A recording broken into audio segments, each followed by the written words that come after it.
Students, welcome to Vedantu NEET English. I am Miss Gopika, your own biology master teacher. I hope I am audible and visible to all of you, and welcome to another class of molecular basis of inheritance, and today we are going to do part 3. So for first part we did the introduction and we understood about the bond. Welcome to Vedantu NEET English. I am Miss Gopika, your own biology master teacher. I hope I am audible and visible to all of you, and welcome to another class. Okay, that was an echo. Okay, yes. So am I audible and visible to all of you? Yes, I think it was very visible. Okay. So first class we did introduction. Second class we understood about a little more about bonding, and we also understood all the experiments.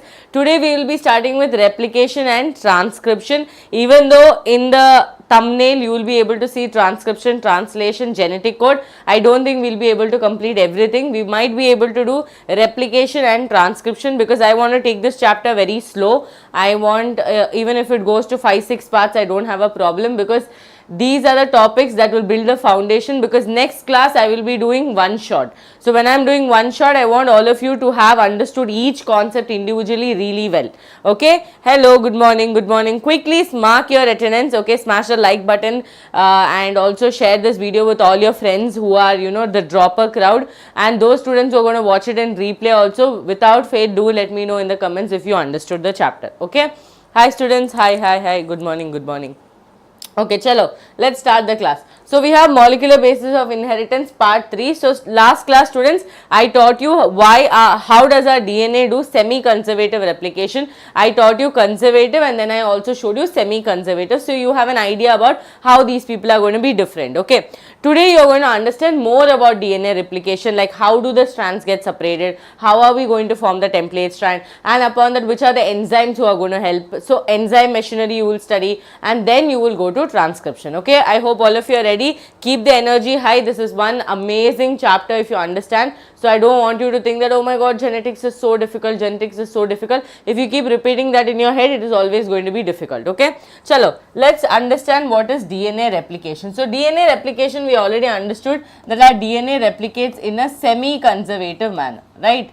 Semi-conservative manner. All of you tell me what is semi-conservative manner. And students, as you are understanding, kindly put thumbs up in the chat box, so I know that all of you are understanding and I am not, you know, lagging anywhere. Okay. Okay, assignment. Yes, sure, I'll check.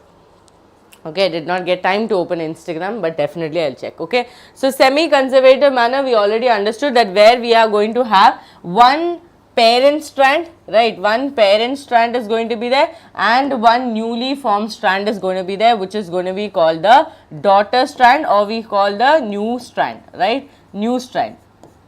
Now this is what we call semi-conservative, right? So this one we together call it as hybrid, right? We call this what, students? We call it the hybrid strand. We call it the hybrid strand. Now this hybrid strand formation is one special feature that we have with DNA. That's why we are able to say that DNA replicates in a semi-conservative manner. Now all these notes will be available on Vedantu NEET English Telegram and Gopika Biology Official, so you can join these two telegrams for all the notes. Okay. Now today you are going to understand where does this happen, how does it happen, and when and where. So first we will understand when and where does this happen. Okay, when and where does this happen? So students, it's very simple. If I want to do, what am I doing in DNA replication? I am trying to form replica of DNA, right? I am going to form a new strand. Now I want this strand to be formed before this DNA undergoes any kind of division, that is before mitosis and meiosis. I want to make sure that the DNA replicates, right? So that the daughter strands or the newly formed strands also can continue division. So for that to happen, this is going to happen in the interphase, exactly at the S phase in eukaryotes. Okay, so just look here. You have, okay. So students, you know, all of you know that we have interphase, right? We have interphase, which is also called as a resting phase. So we expect, or we notice that this is going to happen at the S phase. Okay, S phase in eukaryotes. Okay, S phase in eukaryotes. So it's very important for you to understand that this whole process will be happening in interphase before we go for mitosis or meiosis. Understood? interphase before we go for mitosis or meiosis. Understood? We will write it from here. Okay, this division has to happen in the interphase. Now students, there's one more thing. Okay, one more thing. Now where does this where does this whole process happen? So in eukaryotes, okay, in eukaryotes, I'm saying here about eukaryotes mainly because you know prokaryotes are primitive structures and they do not have proper well defined nucleus, okay. So let's say here, okay,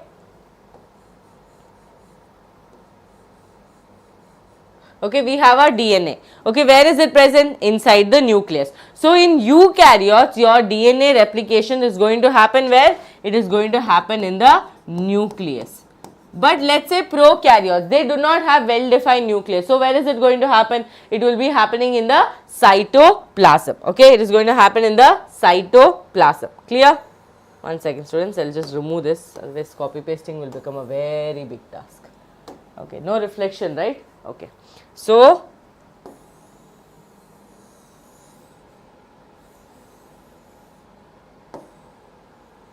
let's just keep it here. Okay. So students, what will happen here in prokaryotes? Prokaryotes, they do not have well defined nucleus, right? They have their DNA like this. Okay. So where will it happen? Ma'am, it is going to happen in the cytoplasm. Okay, it's going to happen in the cytoplasm. Okay, cytoplasm, because there is no well defined nucleus. So this is what you have understood so far. You have understood when and where. Okay, when and where you have understood. It will happen in the S phase. Okay, it will happen in the S phase, that is, it has to happen in the interphase before the cell actually goes for any kind of mitosis or meiosis. Okay, so the daughter cells also can accompany. Now location, it happens in the nucleus in eukaryotes and cytoplasm in the prokaryotes. Now students, one more thing you will understand that in, let's say, in this prokaryotes, okay, this is full detailed lecture. So some of you will be learning few things for the first time. Okay, do not worry, it is going to be very easy once you understand. See, in prokaryotes there is going to be like this one strand, okay, one entire DNA will be there, but in eukaryotes that will not be the situation. Eukaryotes, the entire segment, there will be many sections of this replication point where we will have. Okay, I will show you what do I mean. See, just look at this. Now this is a eukaryotic strand. In your prokaryote students, this will be the only one that we will have, and there they will have an ORI. So that will tell us that okay, you have to start your origin of replication from here. But in your eukaryotes, there are going to be multiple segments. We can also call it replicon. Okay, like this, multiple segments will be there. Okay, multiple segments will be there like this. And that each of them is going to help us in, it is going to go through replication. So in this also multiple ORI sites have to be there. Yes or no? Here ma'am, multiple ORI sites should be there. Let's say here we have an ORI site. Okay. Then here also we will have an ORI site. Okay, here we will have an ORI site. That means here we will notice that there should be multiple ORI site, and each segment, each small portion, we can call it a replicon. Okay, replicon. But here we will just have one ORI site. Is this clear to all of you? So this is what happens in prokaryotes, and this is what happens in eukaryotes. Done? You want to make a note? Please make a note. Okay, these are small kuti additional points. So it's always good if you make the point, make note of it. Okay, let me just get my glasses.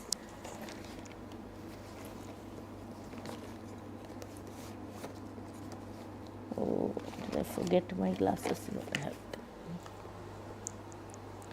Understood? Anyone has a doubt?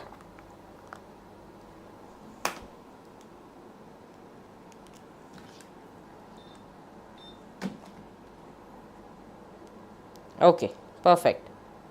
Come on students, energy should be high. Okay, early morning, don't have such low energy, and you people don't have friends, share it with all your friends and ask them to join as well. Okay, ask them to join as well. So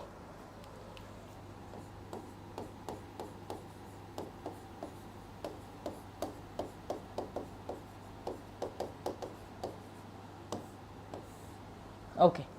So this is few general topics that I have taught you, okay, few general things I have told you. In eukaryotes, they are going to have multiple ORI sites, okay, multiple ORI sites. Done. Now, we will understand how does this DNA replication happens, who are the people who are responsible, how do the strands separate themselves. So, all that we have to study, okay. Yes, ORI means origin of replication, okay, ORI means origin of replication, that means from where the replication should exactly start, okay, from where the replication should exactly start. Now, students, see, normally your DNA strands are like this. Okay, your DNA strands are like this. Yes, ma'am, DNA strands are like this. Now, if I have to form hybrid, okay, I need to understand that I have to separate these two strands.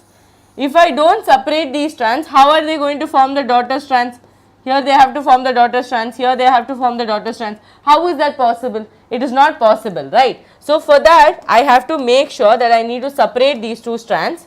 Okay, separate these two strands, and for separating we are going to use few enzymes into place, okay. So, let us say our strands were like this, okay, slowly you will see that these people have started to open, okay, these people have started to like this unwind themselves, okay, unwind themselves like this. Yes, can you imagine? Yes, ma'am, I can imagine that some unwinding has started to happen. After some time, what is going to happen? You will notice that the entire strands have got unwound, okay, like this. Now, you will be thinking, ma'am, you just drew it, but who did it? Right, who did this exactly? Students, the first enzyme that you have to study is enzyme helicase, okay. So, helicase will attach itself like this, and what is it going to do? It is going to make sure to unwind. So, we can call helicase as the unwinding enzyme. We can call helicase as what? The unwinding enzyme.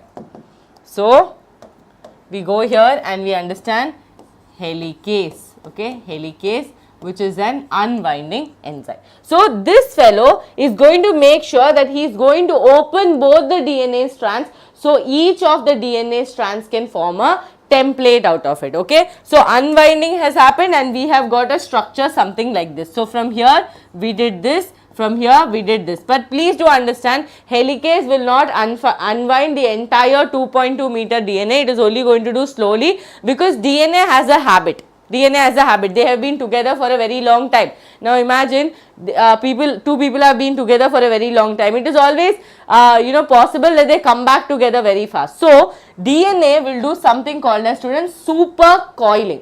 Okay, it will do super coiling. At the same time, they have a tendency to come back together. Why? Because they are complementary to each other. So what we do is, okay, I am going to teach enzyme separate, and then I will teach you the entire mechanism together. Okay. So here, students, just so that we can avoid these two strands from coming together, we are going to attach SSBP protein, okay. We are going to attach what? SSBP. I want all of you to make a note in this NCERT this, okay. Every coaching classes, okay, every coaching classes teaches this, even though it is not a part of NCERT, because it is very important for you to understand how these things are avoided. So, what is it called? SSBP, single stranded binding protein, okay, single stranded binding protein, okay, single stranded binding protein. Why, students? Because this DNA strands are complementary and they have a tendency of coming back together. So, to avoid, okay, to prevent DNA strands from binding together, okay, from binding together, or let us say to avoid the formation coming back together, okay, understood? Yes or no? Quickly, students, charts have to keep moving, you people cannot sit like this, okay. Just imagine my situation, I am talking to the camera, I want energy from you people, okay. If the entire year is going to be like this, then we are also going to get very tired, you are also going to get very tired. Okay, I want all of you to be more active. How many of our students are there? Even if 5 students are there, 5 students have to keep, telling that yes ma'am, I know this, I understood this, or I know this topic, or SSVP, first time I'm hearing, I'm making a note. So it has to be spontaneous. So I also feel like yes, my class students are understanding, it's so energetic. Otherwise it's very difficult. Okay, going forward you will also get very lonely. You will understand that oh my god, online is not my thing, I need to join offline, and then you will be confused, you will give up on the journey. So teacher's connection is very important. So look here, single stranded binding protein, students, to make sure that the DNAs do not bind back together, because obviously they were complementary. Now the second strand that we are going to use, or the second enzyme that we are going to use, which is not mentioned in your NCERT but is important for you to remember, is the one which will prevent these people from supercoiling. Okay, which will prevent these people from what? Supercoiling. So I am writing all the enzymes like this, and then I will teach you the entire machinery together. Okay, otherwise it will be too confusing. So students, I am going to use another enzyme which is going to do the job of preventing these people from supercoiling. Okay, because again these people are strands, okay, these people are twisted, they have a chance of supercoiling among themselves. Okay, so we have to prevent that with the okay, with with the use of, okay, with the use of what? What is wrong, yaar?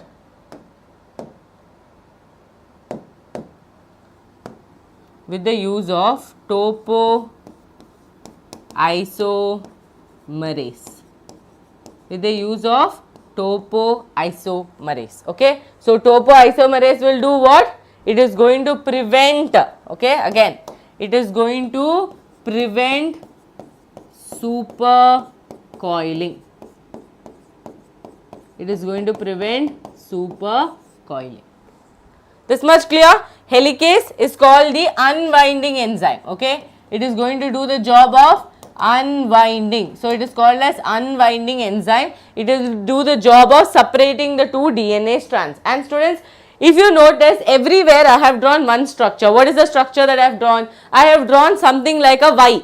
Right, you write Y like this, but I have kept it like this. So this diagram which I am drawing here for all of you, this is called the replication fork. What is it called? This mouth opening region, or this kind of a structure, we call it as the replication fork.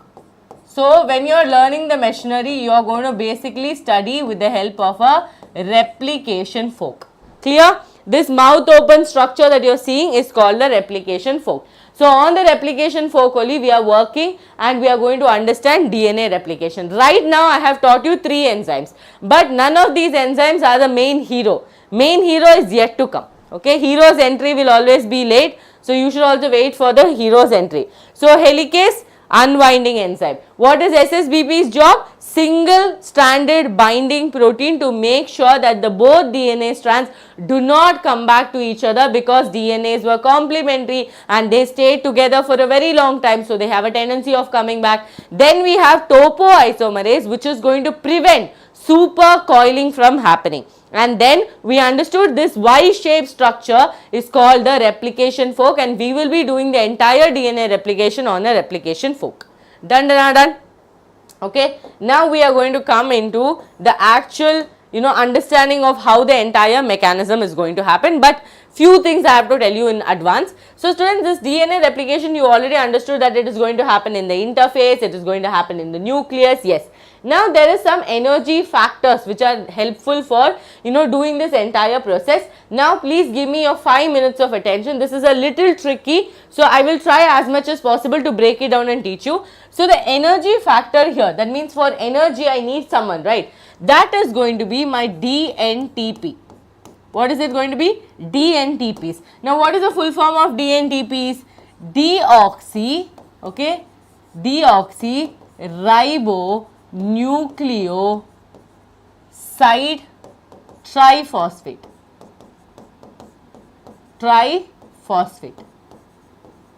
What is the full form? DNTP. D for deoxyribo sugar, right? N for nucleoside, T for tri, and P for phosphate. That means they are trying to say to a nucleoside. Now what is a nucleoside? All of you tell me in the chats. It is going to be what? Quickly, nucleoside. Quick. What is a nucleoside? What is a nucleoside?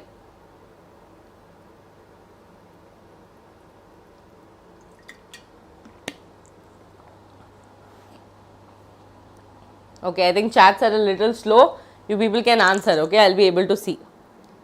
I'll be able to see.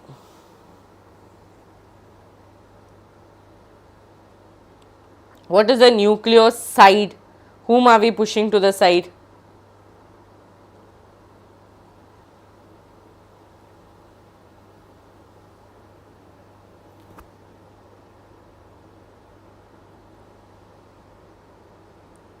Yes, it is going to be nitrogenous base plus sugar, right? It is going to be nitrogenous base plus sugar. So, this nucleoside, okay, now this nitrogenous base plus sugar means the NB, right, nitrogen base plus sugar plus what have they added? Plus they have added triphosphate, okay, that means I have phosphate plus phosphate plus phosphate making it triphosphate, okay, triphosphate. Now this NB, that is nitrogen base, okay, nitrogen base can be anything. It can be adenine, okay, it can be thymine, it can be guanine, it can be cytosine. So depending on that, here we can have, instead of DNTP, you can write DATP, right, because nucleoside, okay, adenosine, okay, adenosine. So you can write DATP. Here you can write DTTP, okay. Here you can write DGTP. Here you can write DCTP. Understood this or not? Tell me. N I am writing here for all the nitrogenous bases. I do not know which nitrogenous bases, no. So generally I am writing. If it is adenine in the nitrogenous bases, I can write it DATP. Okay, adenosine. Okay. If it is thymine, I can write thymidine. Okay. Guanosine, and I can write here cytidine, right. So here DATP, DTTP, GTP and DCTP. Okay, so difficult to say. Okay, understood? Understood? So NB plus sugar, PPP means triphosphate. Now I told you that these people are going to act as two things. It has dual functions. First function mentioned in your NCERT, which is actually mentioned somewhere else, is that these people can act as a substrate. These people can act as a substrate. Now students, substrate will help us in what? Substrate plus enzyme forms the product. Okay, substrate plus enzyme forms the product. Okay, reproductive health I will take after this. Okay, one of the evening classes I will take. So look here students, DNTP is the energy form. So it has two functions. It can act as a substrate and it also yields energy. Okay, it also yields energy. Even the substrate part, if you do not understand in detail, it is fine. I will try and tell you the thing. Try to understand it. Okay, by next class you will understand it. So DNTP is the one who is going to give energy, because DNA replication or any process in our body is going to be an energy consuming process, right. So what is DNTP? Deoxyribonucleoside triphosphate. Why did I write nucleoside? Because I noticed that phosphate is written separately. If phosphate was not written separately, that is automatically assumed that it is a nucleotide, correct? Right. Now nucleoside means NB plus sugar, correct? Nitrogen base plus sugar, which I have taught you in the starting of the class. If nitrogen base is adenine, I will just replace this N with A, DATP, okay. If it is thymine, DTTP. If it is guanine, DGTP. If it is cytosine, DCTP. Understood? Understood now? Yes or no? So here they have written triphosphate, so PPP, okay. Now how are these people going to help in substrate and energy formation? Is very simple students. It is going to act as a substrate and help us in base complementary, okay. That is how I will show you, So normally let us say this is our strand, okay, we have separated this strand. So what is going to be there? Here we will notice that here let us say we have A, okay, here we have T, here we have G, here we have A. Okay, what will be the situation here? For A, T will bind, for T, A will bind, for G, C will bind, and for A, T will bind, correct? Now, let us say I am adding the DNTPs, okay, I am adding the DNTPs here. okay, here. So these people are going to help us in chain formation. These people are going to help us in chain formation. So if assume that here I have used TTP, okay, DTTP. To that what will be the formation? T will obviously form A. Okay, let's say here I used A, okay, DATP. Then here it is going to be what? T. Here what will I add? I will add GCTP. Okay, then here what am I going to get? G. So these people are going to act as substrate and help us in the formation of the newly formed chain. So substrate formation will ultimately give us the product. What is the product? Chain formation. Is this clear? Can you try and understand this? Yes or no? So depending on what I add here, opposite complementaries are going to happen. So my substrate, okay, this DNTP will act as a substrate, and the ultimate product that I am going to get, okay, the ultimate product I am going to get is going to be chain formation. Chain formation means what? Newly formed polynucleotide chain. Okay, I am going to get chain formation, and that is going to be the ultimate product. Okay, ultimate product. Understood? Yes ma'am, all of you? All of you? Okay. So depending on which energy factor I am adding here, or let's say DATP I am adding here, I am going to get complementary. So here since it was A, I added TTP. Okay. So here it is going to be ATP.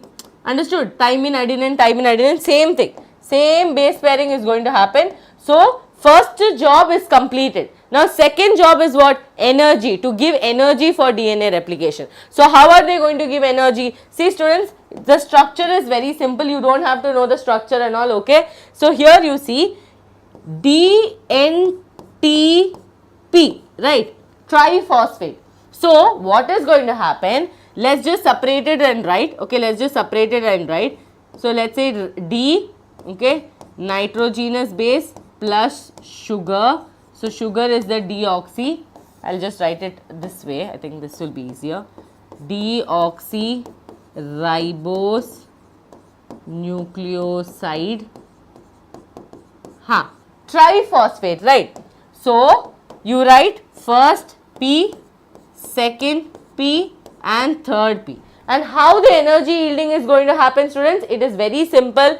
These two phosphates. So actually phosphate, each phosphate has a name, okay, alpha, beta, gamma. So the beta and the gamma phosphate usually separates, but that's a little too additional information, but try to understand. Let's just assume this is alpha, this is beta, this is gamma, okay. Now I am saying that the beta and the alpha is going to separate. That means they are going to cleave out. We say the word cleave out. So these two are going to cleave, okay. These two are going to cleave, yielding energy. I told you this before also. Even in respiration, Baswa sir would have taught you that whenever a phosphate breaks, okay, whenever two phosphate will cleave, giving us actually pyrophosphate, PPI, and that will lead to high energy yielding. Understood? So the phosphate numbers, like the phosphates are already decided. Alpha, beta, gamma is there. Beta and gamma will separate. Okay, they both will separate and give us the energy, but that is too much additional information for you. But if you know that, it is easier, to understand which phosphate is moving. Is this clear? Just look at the whole slide and tell me, is there any portion that you have not understood? Any portion that you have not understood, I am ready to repeat it. Okay.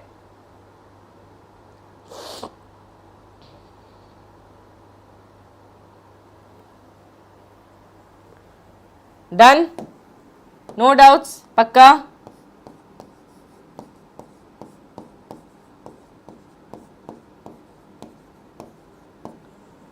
We call this pyrophosphate, PPI. Okay, they will yield energy. They will yield energy. So this is the main job. It acts as a substrate and also it acts as an energy. Substrate, what does it do? It helps in chain formation. Okay, it helps in chain formation, or we can say base complementary. Okay, base pairing. Base pairing. And here what do we understand? That these people are going to cleave, yielding us high energy. So two jobs done. Okay, two jobs done.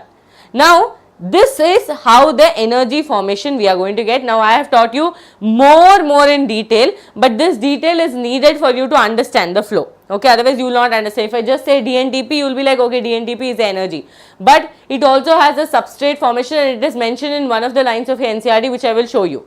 Okay, which I will show you. So we cannot risk that not knowing that. Now we will come to the topic of DNA replication, but before coming into the enzyme machinery, since I have taught you this, I want to teach you about Michelson and Stahl experiment. Okay, Michelson and Stahl experiment. Since I will continue. Okay, shall I teach you Michelson and Stahl and come back, or do you want me to continue with enzyme machinery? Okay, I finished this much. No, I think I'll finish off DNA replication, since now everything is fresh in your mind. Okay, everything is fresh in your mind. I'll teach you this, then we will come to Michelson and Stahl. Michelson and Stahl, last time also I had given you a gist about it. Okay, let's now understand whatever information we used. Okay, whatever information now you know, everything you are going to use to understand how the two strands are going to be separated, how new strands are going to come. Now students, 2 more people I have to introduce here. 3 more people exactly. I taught you about which and all enzymes. I made you understand. So see, whenever I am trying to connect, you should go back to your notes. Helicase I taught, SSBP I taught, topoisomerase I taught, but that's not the end. Okay, it is just movie starting. There are main 2-3 people which are very important. So look here, all of you. First fellow who's going to be very important in this process is going to be your DNA polymerase.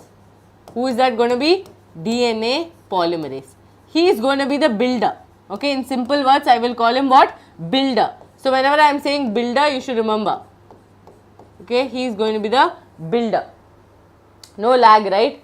Now, second person who is going to be there is a primase, who is going to give the primer, and he is like an initiator. Okay, he is like a initiator. Everyone I have given a name, okay, because it's going to be like a movie. I'll tell you the story. Then I have, okay, ligase, who is going to be the gluing person. Okay, gluing enzyme. Done?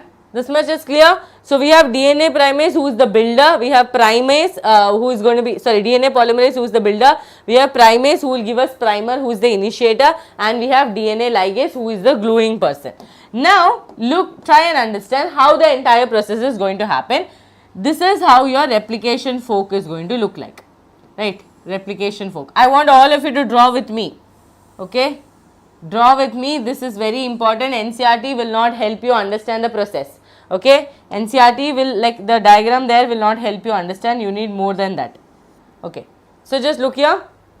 We have something like this. Now students, both the strands are acting like a template, right? So usually how does our DNA strand come? So we have one strand which is from 5' to 3'. If that is the scenario, then we have another strand which is from 3' to 5'. So here also shall I do the same thing? So here I am going to write 3' to 5', okay, and 3' to 5'. Yes. Now DNA polymerase, being the hero, being the builder. See, every builders will have their set of rules and regulation that I will not do. I have a set of ideas. My architect is going to do this much only. I will only build a 3-story building. I will only do a 3-bedroom hall kitchen. So every builders have certain conditions. Like that, your DNA polymerase also has 2 main conditions. One condition is that, okay, it will only do polymerization, or it will only start adding bases from the 3' end. That means the formed strand is going to be 5' to 3'. You will understand as I draw the diagram. So first condition is that he will do polymerization. Why is this mouse coming here? He will do polymerization of 5' to 3'. Okay, that means he will form a strand which is 5' to 3', or he will start adding bases from the 3' end. Second condition is that he will only work on a single strand. That means both the strands have to be completely separated for him to work. So we were like, okay, fine. See students, very simple. Okay, that we have a very like we have a job. The job is that we need to get the DNA replication done. Now we cannot have too many arguments with the builder telling that no, I will not agree to this, no, I will not agree to this. So we told okay, both of your conditions is taken into consideration. Okay. So first condition was that he will form a strand from 5 dash to 3 dash. If he wants to form a strand from 5 dash to 3 dash, all of you tell me in the chat box which is the strand that I have to work on. If I need 5 dash to 3 dash, which strand should I work on? Quickly in the chat box. Quickly in the chat box.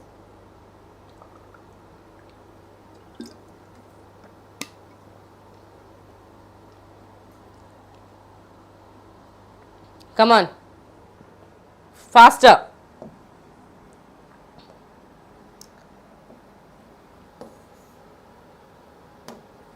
If I need 5 dash to 3 dash, I need to work on a strand. Yes, excellent. 3 to 5. Correct. So let's start. Now primase or primer. What is this primase or primer? Students, this primase or primer is actually your RNA primer. Okay, what are they?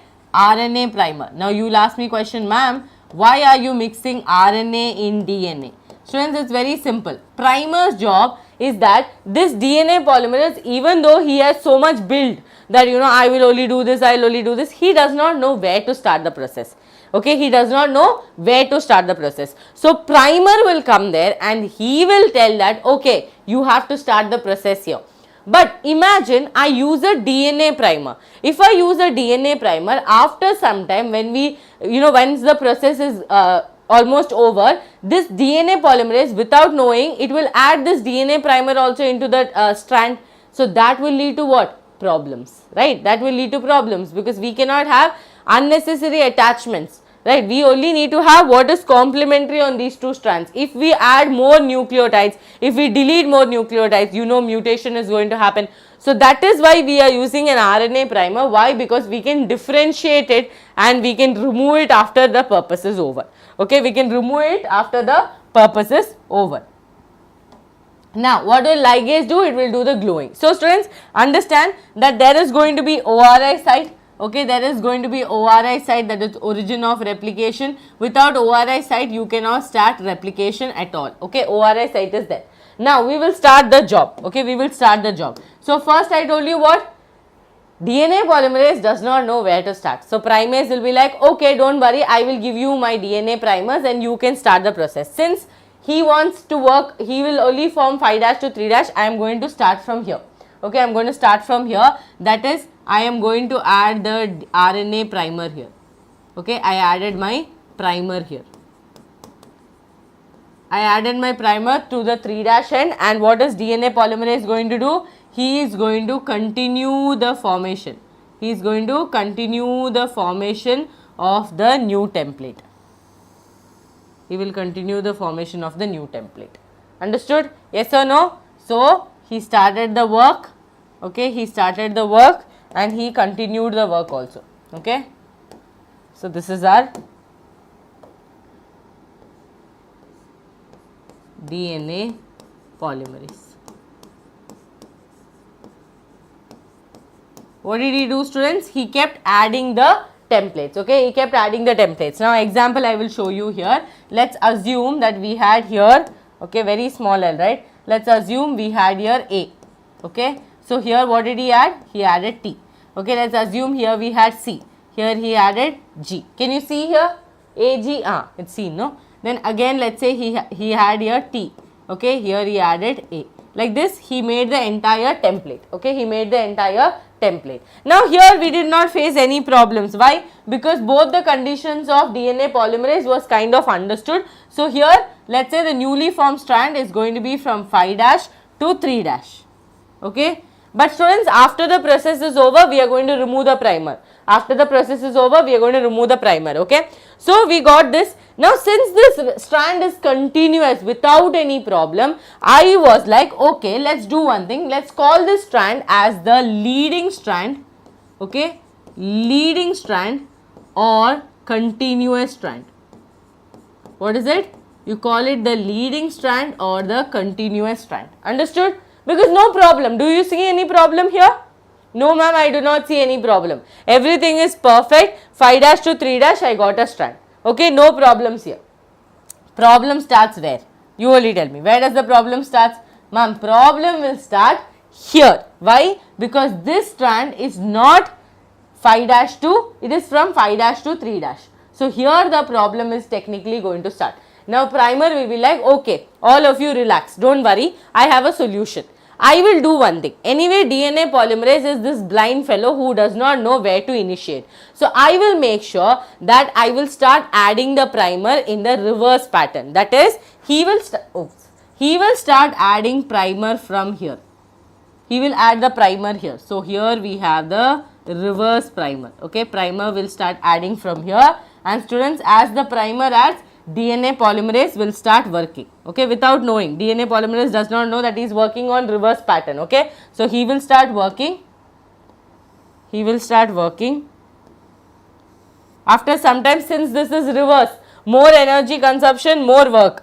Okay, more work. So again primer has to add. Okay, again the primer will attach. Again DNA polymerase will continue the work. Okay, after some time again primer has to be added. Okay, again primer has to be added. Again DNA polymerase will continue the work. Okay, this will go on for some time. Okay, this will go on for some time. Yes, understood how this happened? DNA polymerase did the work, but DNA polymerase did the work in a reverse pattern because DNA polymerase was not happy that this is in 5- to 3- direction. 5- to 3- direction. So primer helped us solve this issue, telling that don't worry, he anyway doesn't know where to start. So I'll help him and I will attach myself in the reverse pattern and I will do the process. Okay, I'll do the process. So you understood? This is happening. Now students, don't you see a problem here? Do you see a problem here? Yes ma'am, I see a problem. Everything is a fragment. I notice that these people are all fragments and they are not continuous. So students, we call this strand as lagging strand, discontinuous, and we can also call each of this fragment, okay, we can call each of this fragment Okazaki fragments. You can call each of the fragments what? Okazaki fragments. Okazaki fragments for each of the fragments. Got it? Now, see, since work got over, okay, DNA polymerase was like, listen, I do not want this primers anymore because we cannot have the primer because primer is RNA. We cannot have RNA primer in a DNA strand. So after some time DNA polymerase will be like, guys, remove all the primers. And when you remove all the primers, new nucleotides will be added by DNA polymerase, but wherever there is a space, that space will be glued by your DNA ligase. Clear to all of you? That space will be glued by your DNA ligase. So students, how many enzymes have we studied so far now? Helicase, who was doing the unwinding of the enzymes. Okay. Then we understood DNA polymerase, who is the builder, who helped us form the new template, okay, new strand. And then we have primer, who helped in initiating the process. Okay. Then we had SSBP, who avoided the both of the strands coming together. We had supercoiling. To avoid supercoiling, we had topoisomerase. All these people have helped us in replication. Okay, all these people have helped us in replication, and each of the fragment will be called as Okazaki fragment, and leading or continuous fragment will be what? 3-2, okay, 5-, okay, 5- to 3-. Now remember, DNA polymerase job is not very easy. DNA polymerase has to do something called as, it has an ability to do proofreading. What is proofreading? Let's say you wrote a script. Okay, you wrote a script, okay, and you want to become a director. You go to a person and he will start reading the script and he will try to find out whatever mistakes are there. That is called as proofreading. That means without any mistake you are going to get a script. So DNA polymerase has a ability to do proofreading. Why? Because students, this job is not an easy job. Maximum accuracy should be there. Maximum accuracy should be there. If somewhere some problem happens, it will lead to mutation. Okay, If any problem happens anywhere, it will lead to what? Mutation. It will lead to mutation. Got it? Done, done, done, done. Awesome. Okay. Thank you, Saib. So this is understood. You don't want me to add all the enzymes here, no? Because last time when I did that, I felt that students got like overwhelmed seeing the diagram. So that is why these two slides together you will be studying. Okay. I'll just move these slides down. These two slides you will study together. What is helicase job? Everything you will study together. Okay. Now, students, here you have to write few more things. That is, see, I have to remove the primers, but the problem is when I remove the primers, the strands might go. Okay, wait, let's try. This is the problem. I have to remove the primers. Okay, I will not remove all the primers because I want you people to see the wherever I have attached the primers. So, wherever, let's say here one gap is there. Okay, here one gap is there. This gap will be filled by whom? Your ligase. Okay, here the gap will be filled by, not the gap, the gluing will be done by DNA ligase.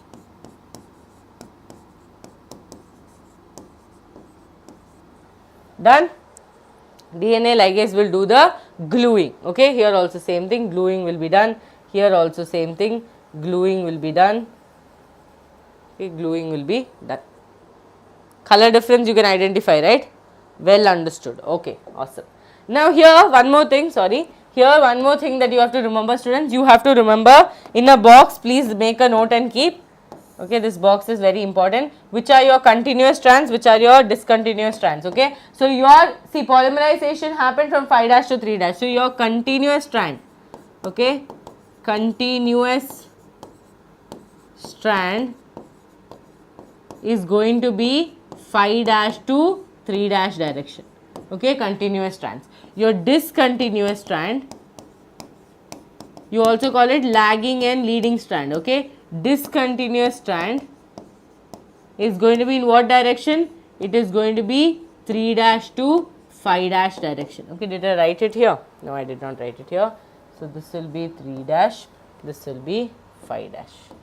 Okay, so you will get so the newly formed strand is 3' to 5', there the newly formed strand is 5' to 3'. Okay, so here you have discontinuous strand 3' to 5'. Done. So this is also called as leading and lagging strand. So this is all about your replication. Okay, this is all about your replication.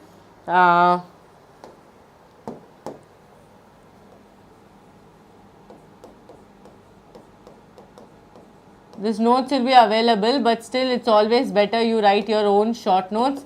It will help a lot. Okay, it will help a lot in the last minute.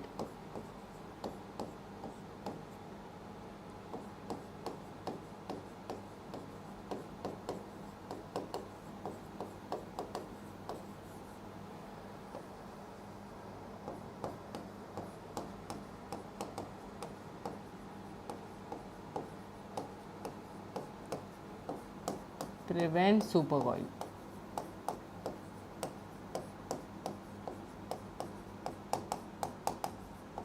Okay, prevent supercoil. Done? Okay, awesome. Now, enzyme machinery you understood. See students, here NCERT it is given, this diagram is given as you can see. So, look here, on the 3' end you got 5' to 3', and on the 3' to 5' end you got this one. Okay, 5' to 3', but in this direction. Okay, but in this direction. Remember that whenever you are working on a strand, you have to work on a 3' to 5', so you get a continuous synthesis, so that you get a complete or continuous strand, and then you work on a 5' to 3', you get a discontinuous strand. Okay, you get a discontinuous strand, and this is our newly synthesized daughter strand. So is it understood now how we used it? How we used it? So this strand that you're forming, this blue color strand that you're forming, right here, the blue color strand is the template. Okay, it's the template strand, or we can call it the parent strand. Okay, and the green color that you have formed, okay, green color that you have formed is the daughter strand. Okay, daughter or newly formed strand. this clarity if you have, DNA replication is going to be super duper easy. We will read NCERT also. Now, I am teaching in a little reverse pattern. Now, I will teach you Michelson and Stahl experiment. Now, I will teach you Michelson and Stahl experiment. Just wait for a minute. I will just rearrange this so you know none of the informations are 1 minute. Okay. So, students, this is a continuation. Okay, this is a continuation DNTP's Michelson and Stahl experiment, and this is your diagram also, same thing. Okay, same thing. I thought it's better than NCERT, so I just added it here. Continuous, discontinuous, you can see all the strands, you can see leading strand, okay, everything you can see. So, then done. Now, we will understand Michelson and Stahl experiment. What was Michelson and Stahl experiment? We will see. Michelson and Stahl experiment, students, see, very simple. Your DNA replication, if you have to say that DNA replicates in a semi-conservative manner, okay. DNA replicates in semi-conservative manner. Semi-conservative manner. Who proved this? Who proved this? Come on, anyone? Who proved this?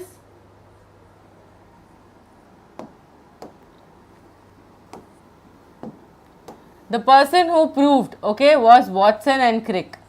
Two people, okay, Watson and Crick. Got it? Watson and Crick were the people who proved this in 1958. All of you check your NCERT and tell me 1958, correct or not? Watson and Crick proved this, okay. Then, sorry, Michelson and Stahl's experiment was 1958, no. Watson and Crick proved this, and then Michelson and Stahl, okay, they showed the proof, okay. So, DNA replication is semi-conservative, proof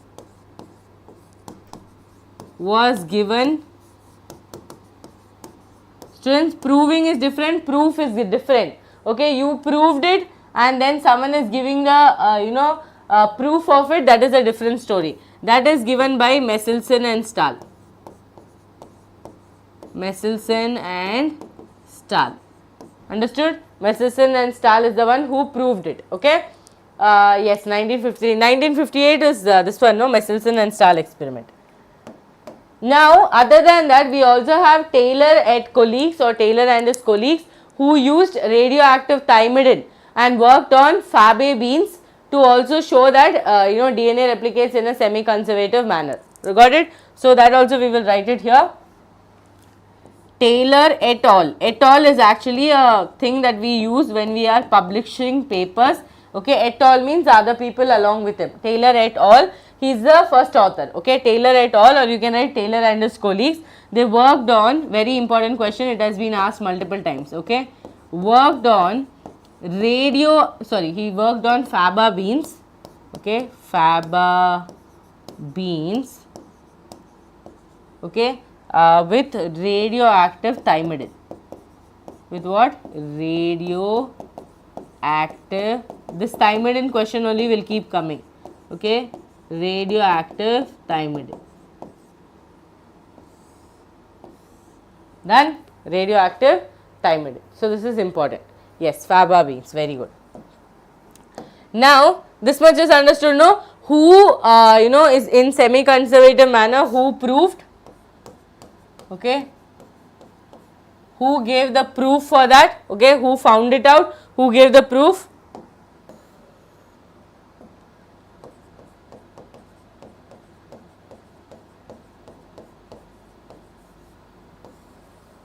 Who gave the proof, and Taylor et al. How they worked on it, okay, done. Now, students, let's just start with the direct experiment, okay, direct experiment. So, in this experiment, there were few tools that we took into consideration, okay. First, we learn the tools. The tools that we took into consideration was, first, we took nitrogen, okay, nitrogen, we took E. coli, because we wanted to see it in a bacterium, right? We had to see it in a bacteria to make it fast, okay. So, E. coli, so nitrogen, students, here remember we have taken two combinations. One was heavy, one was heavy isotope, one was low one. So we have N14H4Cl, okay, ammonium chloride, and then we had N15H4Cl. So which will be the high one, which will be the low one? This will be the high density one, okay, this will be the low density one. This will be the low density one. So we had high and low density. Then we took E. coli. Now why did we take E. coli? There's a reason. We took this E. coli first of all because it's a bacteria. Okay. Second of all, main reason is because it can do replication in 20 minutes. It can do replication in 20 minutes. Imagine I take any other organism which will replicate in 48 hours, the entire experiment is going to be a waste. So I needed to take someone that would replicate in 20 minutes. So replication in 20 minutes happen. I am saying about Messelson and Stahl, okay. Whenever I say I, don't be like, oh ma'am, you also were involved, okay. So E. coli, replication will happen 20 minutes, okay. Then students, they took cesium chloride, which was the one who was going to help us with the centrifugation depending on density gradient, okay. Because if we don't add this, we are going to get just supernatant and pillet and we are not going to get bands, okay. Centrifugation,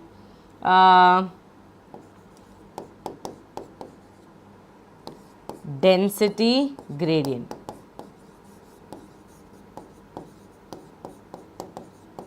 Okay, by centrifugation by density gradient. Okay, these were the few things that we took. We took one culture which had N14 NH4Cl and one we had N15 NH4Cl. So remember like this, for NH4Cl I will be using yellow color, okay, wherever NH4Cl will be there I will be using yellow color, and wherever NH414 is there I am going to use blue color.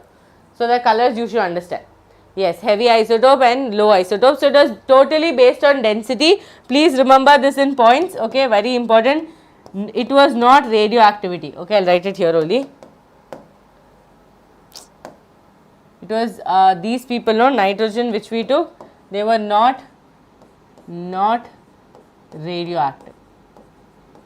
This question has come, that's why I am writing it here, not radioactive, because many students do not have that clarity, they just by heart and go. So understand, it is not radioactive. These were the things we took, students, and we had done centrifugation, okay, we had done centrifugation, and remember that if we do not add cesium chloride to this centrifuge tube, you will never be able to see bands, okay, you will never be able to see the bands. Now you can see one band, blue color band, okay, then you can see yellow color band,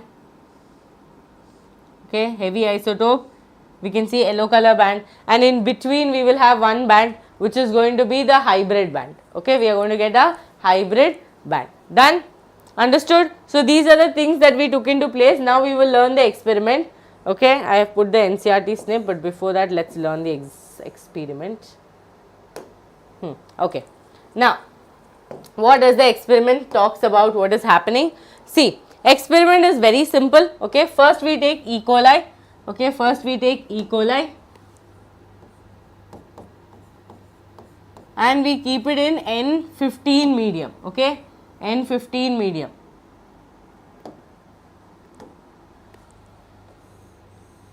Take a Petri plate, first we place the E. coli, I am drawing the E. coli also in yellow color, white color, okay. We placed it first in which medium, students? We placed it in N15 NH4Cl. So what am I going to get? In the first generation, okay, first generation, I am going to get both of my strands are going to be N15. Do you agree or not? N15, N15. Why? Because I dipped it there, it is the heavy isotope, so it is going to act like the parent strand, right? I am going to get N15. Are you all understanding? I cannot see any messages in the chats. Come on. Then what did I do? I took the entire set and I moved it into N14 medium, okay. I moved it into N14 medium.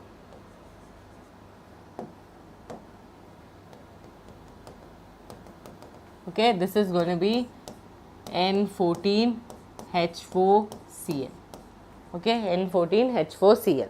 Now here what is going to happen? Here what is going to happen? So students, 20 minutes every replication is going to happen. So in 20 minutes you are going to get your first generation, and that first generation is going to be a hybrid, 50% hybrid. Okay.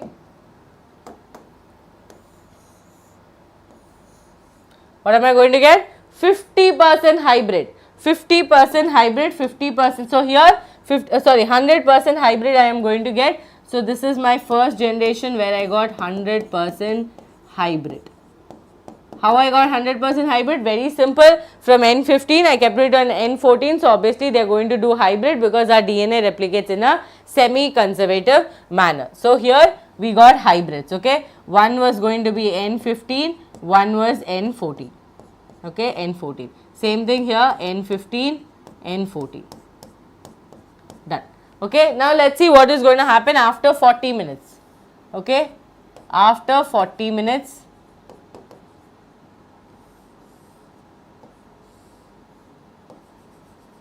DNA is still going to continue replication. Okay, after 40 minutes, I am going to get, what am I going to get? Just separate these strands. Okay, 1, 2, 3, 4. Okay, to everything you add blue. Okay, to everything you add blue. Okay, so now what have I got, students? Ma'am, you got 50 hybrid, 50 light. Okay, light or the low density one. Okay, you can say it light. So here what have I got? After 40 minutes I got N15, N14, N15, N14. Here I have got N14, N14. Here also I have got N14, N14. That means what, students? I have got 50% hybrid. I got 50% hybrid and I got 50% light. I got 50% hybrid and 50% light. Is this clear to all of you? Yes or no?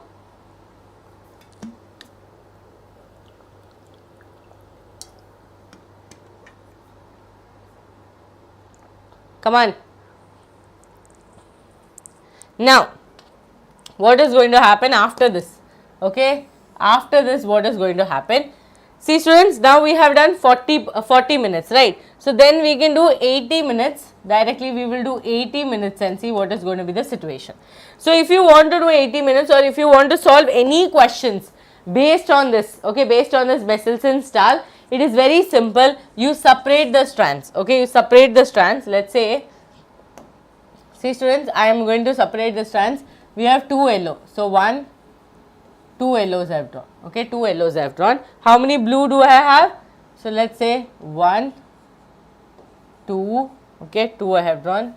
3, 4, 5, 6. Okay, so blue 1, 2, 2 I have drawn. Okay, 3, 4, 3, 4, 5, 6. Okay, to everything you add blue. Okay, you add blue. Why? Because this is the one that is going to be formed. Okay, daughter strands are going to be formed, right? This is how you are going to get. Now you tell me what's the calculation? What will be the calculation here? I am going to get 20%, sorry, I am going to get 25% hybrid and I am going to get 75% light. Yes or no? From 50, I reach 75 and 25%. Okay, 70 and 25%. Then what am I going to get? In 100 minutes, okay, or let's say this happens in 60 minutes. So in 80 minutes, 20, 40, 40, 60. Okay, next in 80 minutes, okay, next in 80 minutes, I will get somewhere around 87.5% light and 12.5% hybrid. Yes or no? Yes or no? Yes. Clear? Understood?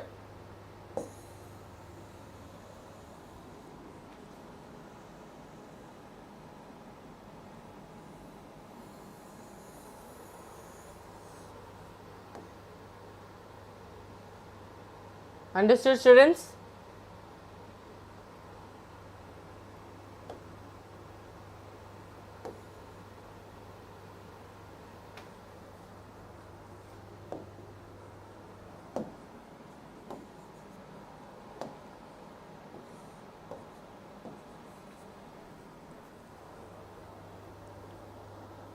Yes, ma'am. So this was Messelson and Stahl experiment. Now in Messelson and Stahl experiment, see this I have just given a general idea. In Messelson and Stahl experiment, students, we had centrifugation tube, and normally if we do centrifugation, okay, normally if you do centrifugation without cesium chloride, then you are not going to get bands, okay, you are not going to get bands. If you add cesium chloride only, you will get bands depending on the density, okay, depending on the density. So here what are you going to get? You are going to get in the medium, okay, in the medium, you are going to get 2 bands, okay, which are hybrids, okay, like this, 2 bands you would have got which are hybrids. Why? Because the density is right in the center, okay. Here what do you get? Here you would have got blue which was down because these people are light, okay, like this strand you would have seen, and then you would have got some hybrid on the center, okay, you would have got some hybrid right in the center. Clear? Like this you would have got, and these are called bands, okay, these are called what? Bands. So this was Messelson and Stahl experiment. Oh, so sorry. 1 second. Sound is fine, right? Did your ears get damaged because of that band? Okay, so everywhere I will be adding cesium chloride.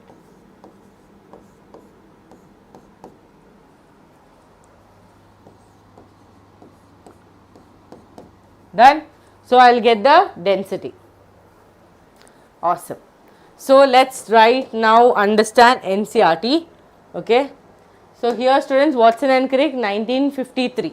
Okay. So here, okay, if you want just lines of this one, what Watson and Crick told. It has not escaped our notice that a specific pairing we have postulated immediately suggests a possible copying mechanism for genetic material, Watson and Crick in 1953. The scheme suggested that 2 strands would separate and act as a template for the synthesis of the new complementary strand. After the completion of replication, each DNA molecule would have one parental and one newly synthesized strand, and this scheme is called semi-conservative DNA replication. Okay. Now we will understand what was Messelson and Stahl experiment. So they grew E. coli in a medium containing NH4Cl.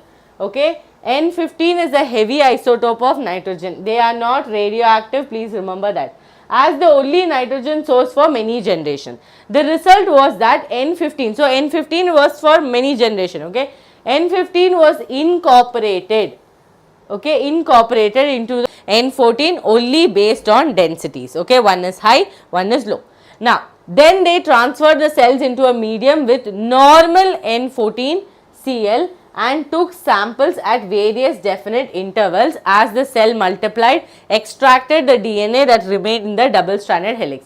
The various samples were separated independently on cesium chloride gradient to measure the density of DNA, okay, density of DNA. So this is what we got. So you can see N15 we got one strand, okay. Then we got here, we got a mix of these two, okay, that is N15 and N14, so they have drawn it in some brown color. Here they notice that we got N14 and we got N14 a hybrid we got. So obviously light one, no, so it is going to be before, right, light one is going to be before, hybrid is going to be somewhere in the middle, okay, middle. So this is what we got in 40 minutes. So look here. Thus, the DNA that was extracted from the culture one generation after the transfer from N15 to N14 medium, that is after 20 minutes, E. coli divides in 20 minutes, had a hybrid or intermediate density. Okay, so based on density only they will understand. Then see, now we are drawing it depending on color. They will only understand based on density. If they are in the middle, that means they have hybrid. Okay. Now, DNA extracted from the culture after another generation, that is after 40 minutes, second generation, was composed of equal amounts of this hybrid DNA and of light DNA. That means here they are talking about what situation? They are talking about 50% here and 50% here. Okay, 50% here. If E. coli was allowed to grow for 80 minutes, then what would be the situation, students? What would be the situation? Yes, tell me. 80 minutes, then it would be proportion of light and hybrid density of DNA molecule. No, they are not in proportion. After 80 minutes, we would have got 87% of light and 12% of hybrid. Okay. Very similar experiment involving using of radioactive thymidine. Please make a note right now in your NCERT, very important. Okay. Detect the distribution of newly synthesized DNA in chromosomes was performed on Vicia faba or faba beans by Taylor and its colleagues in 1958. Okay. The experiment proved that DNA in chromosomes, that means here in eukaryotes, okay, DNA in chromosomes also replicated semi-conservatively. Okay, semi-conservatively. Done? Understood? Understood? My throat is gone. Now enzyme machinery, students, here little ulta pulta slides have gone, but it's okay, we can adjust. Okay, this is enzyme machinery. We will start reading NCERT. Okay, don't worry, don't faint. Okay, it is very simple. See, in living cells such as E. coli, the process of replication requires a set of catalyst or enzyme. Now, what do you call a catalyst? Catalyst is something that will increase the rate of the reaction but does not take part in the reaction. Same thing goes with enzyme, they speed up the reaction. Okay, the main enzyme referred to as is DNA dependent DNA polymerase. It has to be DNA dependent. Why? Because it's working on DNA strand. Okay. Since it uses DNA template to catalyze the polymerization of deoxynucleotides. These enzymes are highly efficient enzymes as they have to catalyze polymerization of a large number of nucleotides. Okay. In a very short time. E. coli has only, so E. coli, students, they are telling 4.6 into 10 to the power 6 base pairs compared to human. Okay, we have how much? 6.6 into 10 to the power 9. We are talking about the diploid content. In the starting of the chapter, you studied haploid content 3.3. Okay, now completes the process of replication within 18 minutes. That means in an average rate of polymerization, it has to be approximately 2000 base pairs per second. So, students, so in diploid content, it completes the process of replication within 18 minutes. The process of replication will be completed. Now, within 18 minutes if you have to complete, okay, within 18 minutes,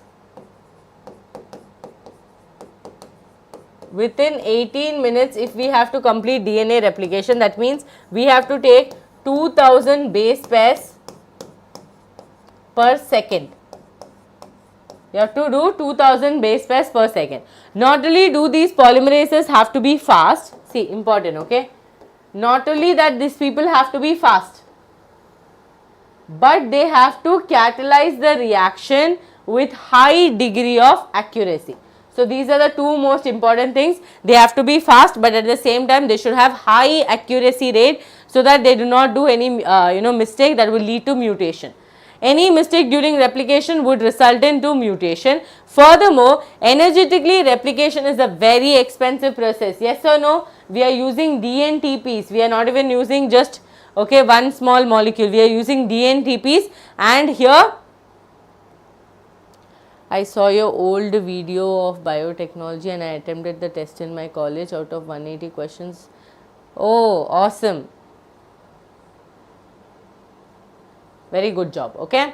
Deoxyribose. See, students, here they have mentioned. See, look here. Which color do I use? Yeah. Deoxyribonucleoside triphosphate serves dual purposes. Okay. In addition to acting as a substrate, I told you, addition to acting as a substrate, they provide energy for polymerization. Entire slide is made for you for that. So, I want all of you to understand, read NCERT, come back to this slide and understand the use of DNTPs. Okay. Thank you so much, dear. So, Now, reaction, the two terminal phosphates in deoxynucleotide triphosphate are high energy phosphate, which is that beta and gamma. Okay, same in case of ATP also, that one phosphate that goes out has high energy. Okay, that one phosphate that goes out has high energy. Clear?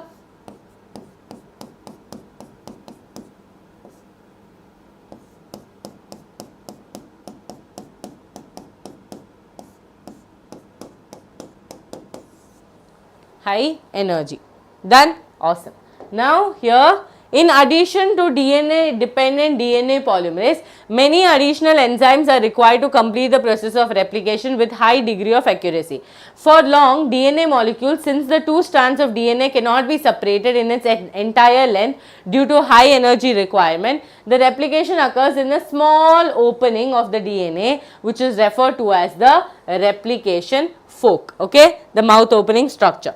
The DNA dependent DNA polymerase catalyzes polymerization only in one direction. See, only in one direction, that is 5' to 3', 5' to 3'. This creates some additional complication. That means it will do the formation of a new strand from 5' to 3' direction. It will add bases only in the 3' end. This creates some additional complication at the replication fork. Consequently, on one strand, the template with polarity 3' to 5', the replication is continuous. Why? Because 3' to 5' is going to give us 5' to 3'.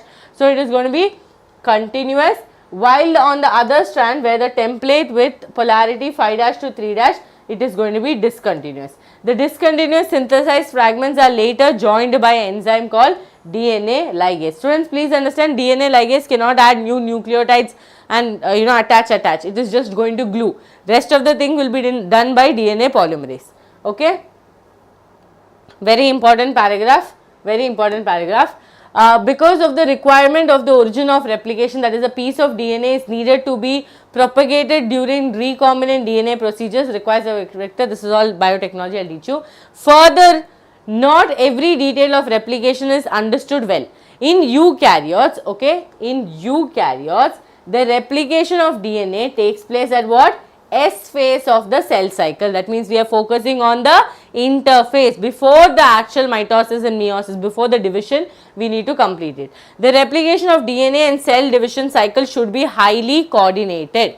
A failure in cell division after DNA replication results in polyploidy. Okay, polyploidy, you are studying chromosome anomaly. All of this you are studying in principles of inheritance. Okay. So, polyploidy, a chromosomal anomaly will be happening. That is, we have to make sure that division, cycle, replication, everything is coordinated. If one goes faster, one goes slow, then that will lead to chromosome numbers changing. Okay. You will learn this in detail in nature of origin. So, little bit you will study in principles of inheritance. Is this clear? We will come into transcription after a small break because my throat is going to give up. Transcription today we will do, I think, one more class of translation, genetic code, lac-operon, and one class of HGP and fingerprints. So, we will have 5 parts. Okay, this chapter will be done in 5 parts. Okay, but this chapter is that big, students. This is one of the most longest chapter.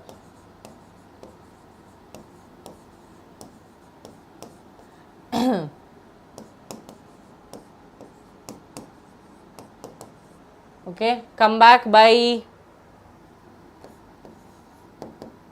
12:50. Okay, come back by 12:50. Take a break now. After this, no break. Okay, continuous we'll be doing.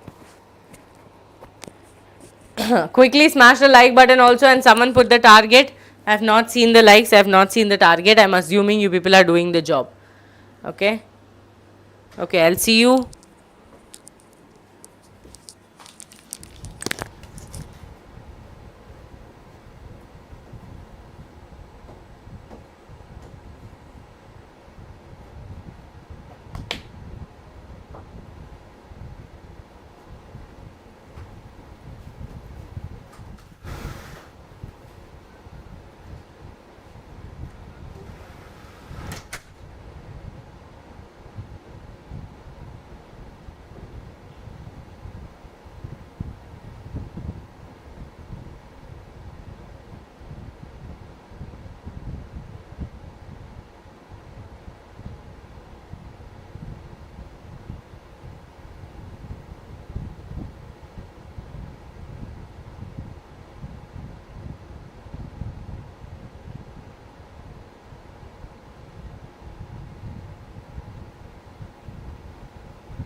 Okay, are you all back?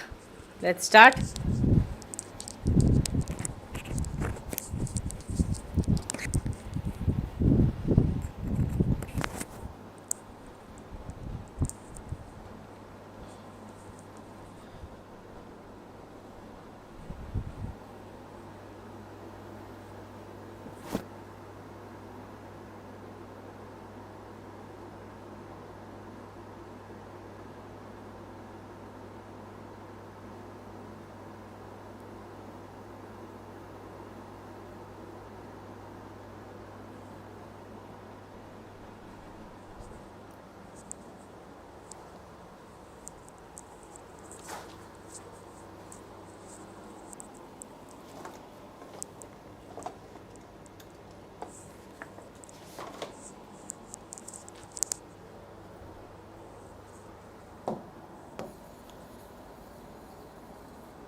Okay, now that we have understood replication, that was one part of central dogma, the next most important process that we have is what? We have now transcription. Now what is transcription, students? Very simple words.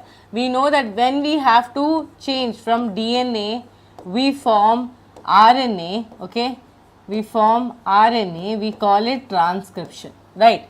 From DNA to RNA, we call it transcription. Now in transcription, try and understand that mRNA formation is the most important thing, right? Here we are trying to form the mRNA. Now what is the biggest difference between DNA and RNA?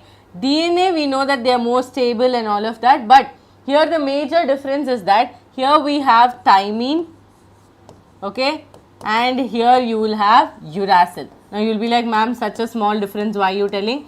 It is simple, because when we are writing the RNA strands, you have to always be careful if you have written uracil or if you have written thymine, okay, you have written uracil or you have written thymine. Now students, see, try and understand. Here in this entire transcription, we have few tools, okay, we have few tools. The first tool is going to be, we have to form RNA. So what am I going to use? I am going to use DNA dependent RNA polymerase. What am I going to use? DNA dependent RNA polymerase.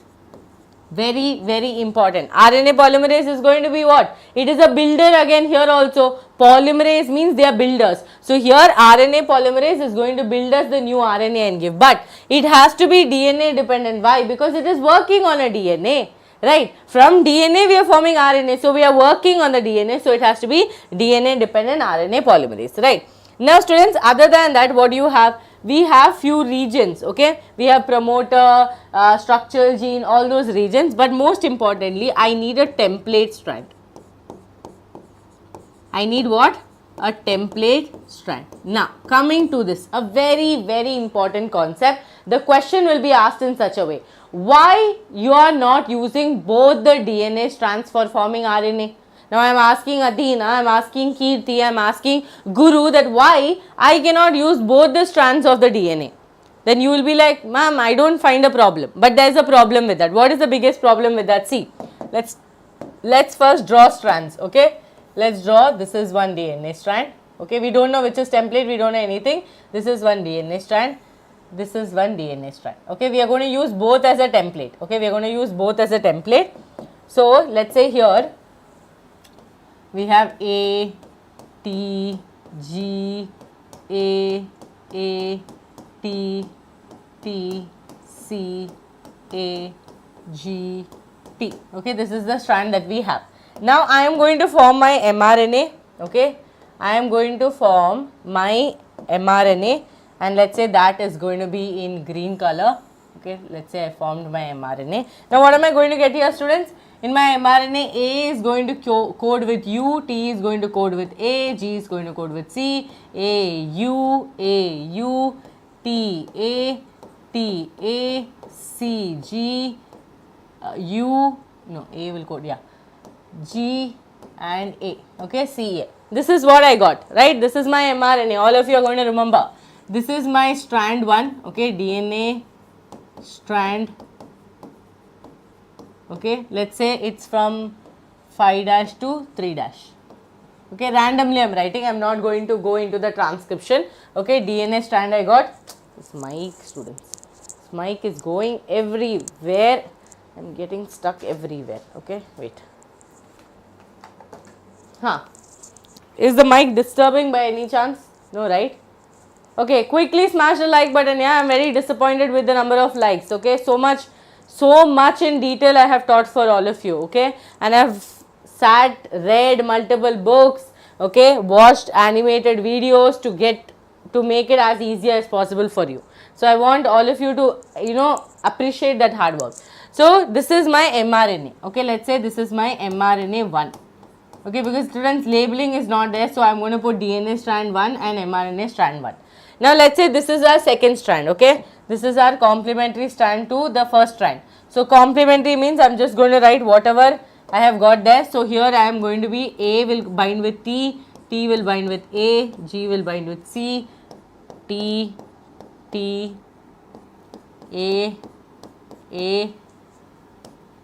C, G, T, C, A. Correct? This is the complementary strand. So this will be from 3 dash to 5 dash. Okay, these two people are together, we separated them. Okay, now again let's form an mRNA. Let's form an mRNA here. How is my mRNA going to be? Look here. U, T will bind with A, T will bind with A will bind with U, C will bind with G, T will bind with A, T will bind with A, T, C, oh no, 1 second students, here U will go, okay, U, C, T, A, G, U, okay, this is what I am going to get, correct? Just check, T, A, U, C, G, T, A, U, G, C, T, A, C, G, A, U, correct? This is what I am going to get, okay, this is my mRNA 2. mRNA 2. Now students, when you look at mRNA 1 and mRNA 2, what is the difference that you notice? Ma'am, there is no much difference, we understand that. Okay, I will write it a little scattered here, okay.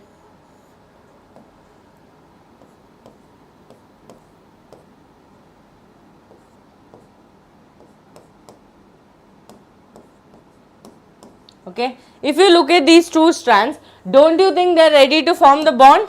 Yes ma'am, they are ultimately ready to form the bond. So here 2 hydrogen bonds are waiting, here 2 hydrogen bonds are waiting, here 3 hydrogen bonds are waiting, here 2 hydrogen bonds are waiting, here also 2 hydrogen bonds. So they are ready to be complementary. So if I take this mRNA and I continue the process, there is high chances both the mRNA, they are complementary to each other, so they are going to bind with each other. If they are going to bind with each other, then for protein synthesis, when I have to read the genetic code, how is the genetic code reading going to happen? How am I going to ultimately form one protein? It is not possible. It is not possible. And if you look at this very carefully, if you look at these all the strands very carefully, you will notice one thing. What is the one thing that you will notice? You will notice that this strand, that is mRNA 1 and DNA strand 2,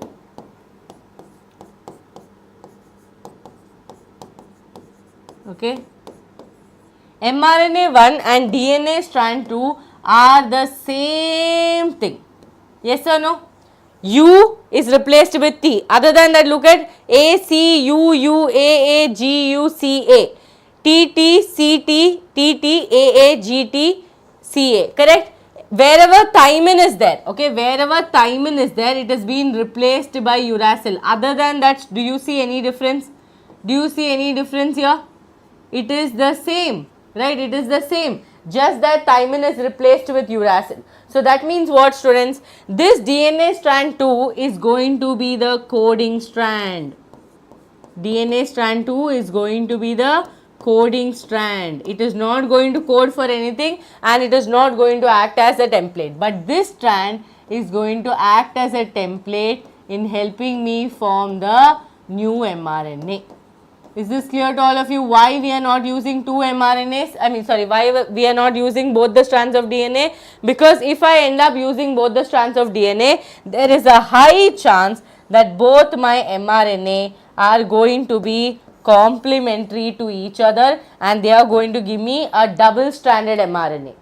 If I get a double-stranded mRNA, can I proceed forward? No ma'am, you cannot proceed forward. So, these both will become complementary, affecting translation. Clear to all of you? So, the question comes, you have to write this. Okay, question comes, you have to write, and also you should say that the mRNA newly formed will be exactly the same as the coding strand, just that the thymine will be replaced by uracil. Thymine replaced by uracil. Yes? Awesome. Fine. This is understood. Students, how can a person using a straight line draw such a cross line? I don't know. I have to take classes to draw straight line. Look at this. I have never seen it. It looks like a railway track that was built by me itself.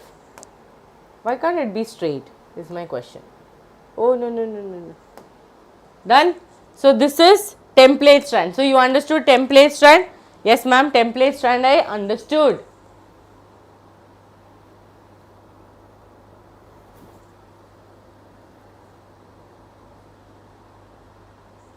Okay, so template strand understood, coding strand is the one that we are not going to use. Other than that, students, they are going to have a transcriptional unit. Okay, transcriptional unit, which will have 3 parts. Okay, transcription units will be there, which I will teach you again. Now, this is done. Now, let us understand what is transcriptional unit. So, transcriptional unit, yes ma'am, clear, awesome. Are you all marking your attendance?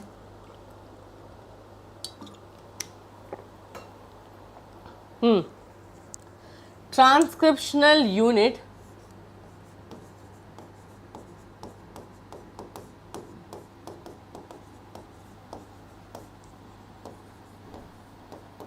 transcriptional unit and transcriptional process is 2 different things. Okay, that also I'll teach you here. See, transcriptional unit means first you have a promoter.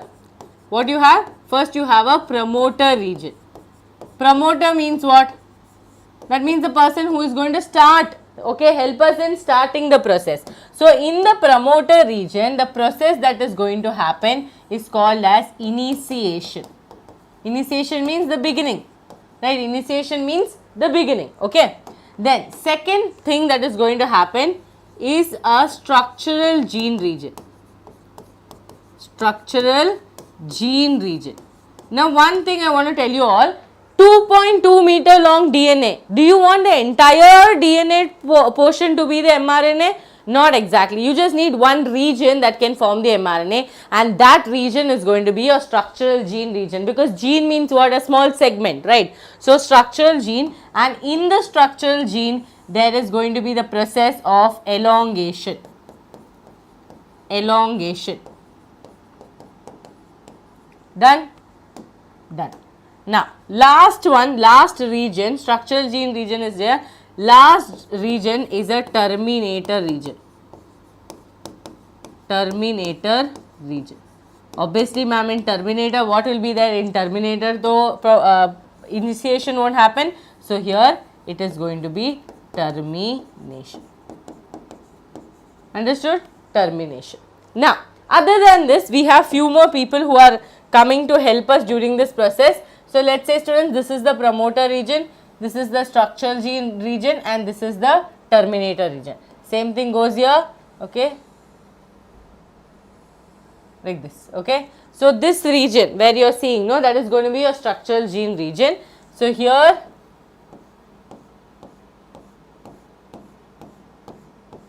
this is our template strand, okay, and then we are going to form the mRNA. Now, remember, in the promoter region, okay, in the promoter region, we need one more person.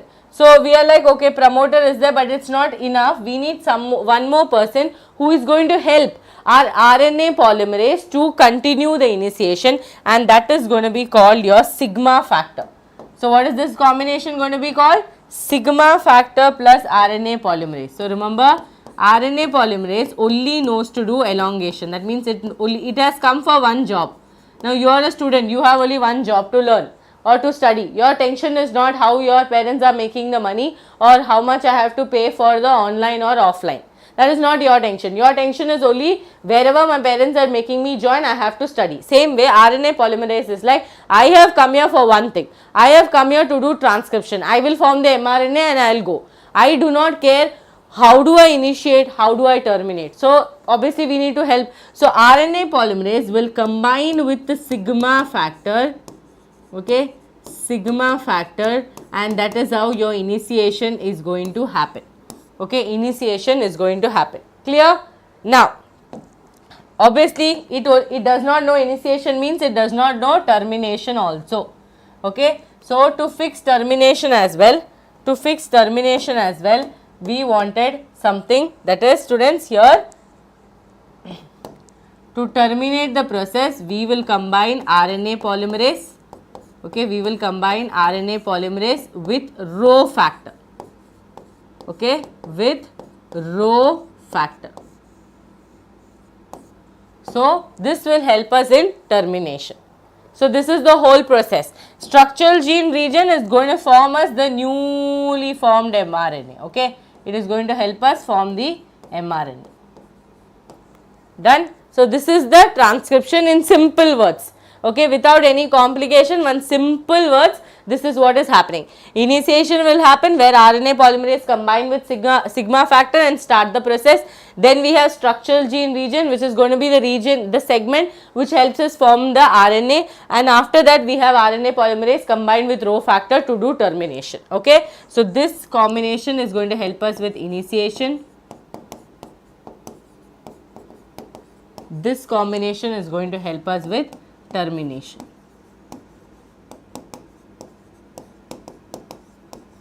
Done? This much only. Okay. Now we will learn a little more in detail about it. Okay, little more. So far no doubts, right? Any doubts you have, please ask me right away. Okay, please ask me right away.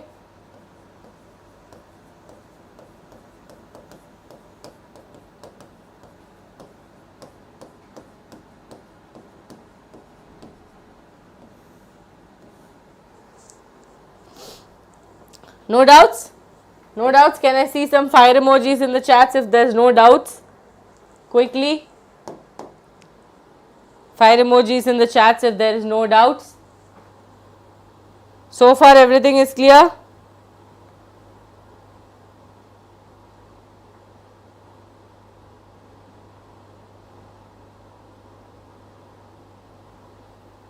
Pakka? Crystal clear. Awesome.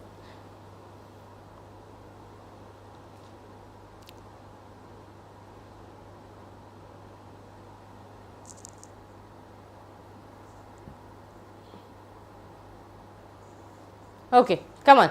Now this diagram is very important. Okay, this diagram is very important. Students, you can see promoter, terminator, template strand, coding strand, right?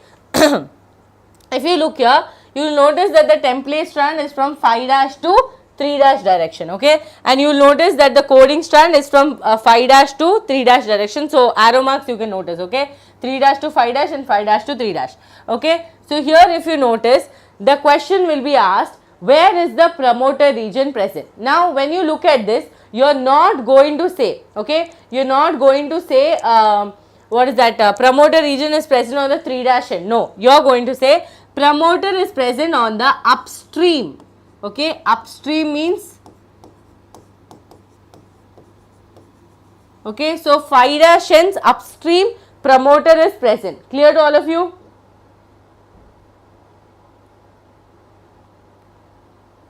Yes. So this upstream word now students, you can connect it with before.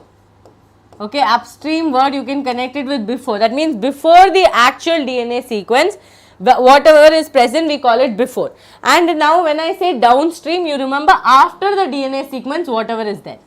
Okay, after the DNA sequence whatever is there. So remember before and after. This is the easiest way to remember this. Okay, DNA sequence is here before the DNA sequence, after the DNA sequence. So, upstream. So, question will be asked, where is the promoter present? You will write upstream of the coding strand. Which end? Phi dash end. Phi dash end of the coding strand, upstream will be present, that is promoter will be present, and 3 dash end of the coding strand, your downstream terminator will be present. This much can you remember? So, upstream, that means you are relating it to coding strand. So, where is promoter present?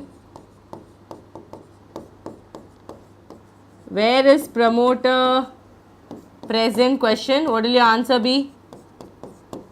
Answer will be phi dash end of coding strand.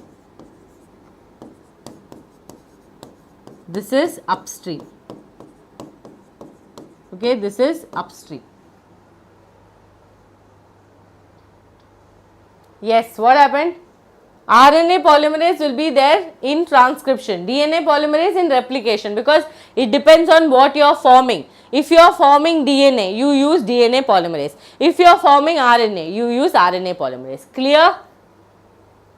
Okay. So, here, look here, where is promoter present? Phi dash end of the coding strand. So, students, upstream, okay, this region. So, phi dash end of the coding strand, you have promoter, and 3 dash end of the downstream, you have terminator. But here, the only thing students get confused is, they get confused with template and coding. Whenever they ask you promoter, you say coding strand number. You will not say template strand number. Okay, you will say coding strand number.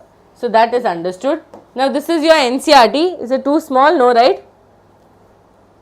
Okay. So, here, let's read NCERT and understand. The process of copying genetic material from one strand of the DNA into RNA is termed as transcription. Right, this we already know. It is termed as transcription. Here also the principle of complementary governs the process of transcription, except the adenosine complements now form base pairs with uracil. Here also they are telling that complementary base pairing is the most important thing that we talk here also. Okay, complementary base pairing, BP I am writing, okay, base pairing. Here also we talk about complementary base pairing only for the fact that adenosine will code with uracil. This is in RNA. In DNA it is adenosine pairing with thymine. That's all. Okay, that is one sentence they have told. However, unlike in the process of replication, which once set in total, the total DNA of an organism gets duplicated. So, here what are they saying? In replication, okay, in replication, we notice that total set of DNA, okay, total set of DNA is getting replicated. That means both the strands are getting involved, both the strands are acting as a template, okay. 2 strands is also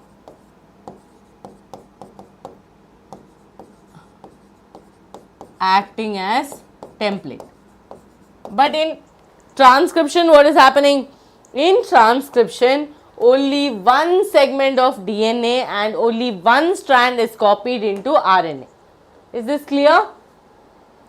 This necessity defining the boundaries that would demarcate the region and the strand of DNA that would be transcribed. That means this will determine that if I use one strand, okay, I will get one mRNA. From that one mRNA, I will be able to form one protein. This is the rule of our central dogma, especially in eukaryotes. Okay, one mRNA strand ultimately giving us one entire polypeptide chain. So, one protein means, remember, one entire polypeptide chain. Okay, polypeptide chain.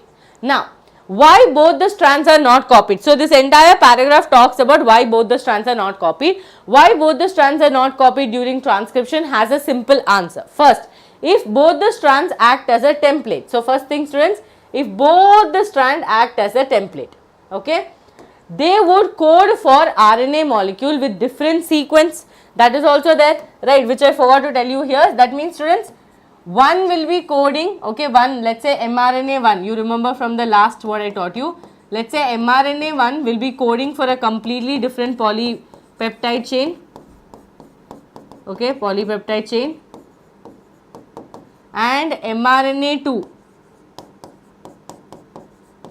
will be coding for completely different polypeptide chain, because it totally depends on the genetic code. Okay, it totally depends on what genetic codes are inside this, correct? So we are going to get polypeptide chain 1, polypeptide chain 2. Now remember, complementary does not mean identical, and in the students, complementary word, have you understood? It is like bread and peanut butter, or jam and butter. That means they complement the taste. That does not mean they are identical. Jam and butter is same, no, but they complement, they come together and it tastes good, right? So here the sequence of amino acid and proteins would be different, right? The sequence of amino acid and protein is going to be different. Yes ma'am, definitely. Okay, would be different. Hence, one segment of DNA would be coding for two different proteins. So, according to our actual central dogma, okay, according to our actual, according to our actual central dogma, one DNA will code for two different proteins. Is that okay? Is that okay? No, it is not okay. Okay, so this would complicate the genetic information transfer machinery. It would complicate genetic information transfer machinery. Secondly, the two RNA molecules, if proceeded simultaneously, they would be complementary to each other, hence would form a double stranded RNA. I told you, no, these two are ultimately going to give me this, and this is going to give me a dsRNA, which I do not need, because I will use a double stranded RNA only when I have to do a, when I have to think of damaging or stopping a translation of a nematode. Okay, so here I will not need it. So it will lead to the formation of a double stranded RNA. This would prevent RNA from being replicated into protein, and exercise transcription would become a futile one. Is this clear? This entire paragraph is clear. All of you tell me in the chats, please. Okay. So students, this will lead to, so here I will just write, okay. This will lead to dsRNA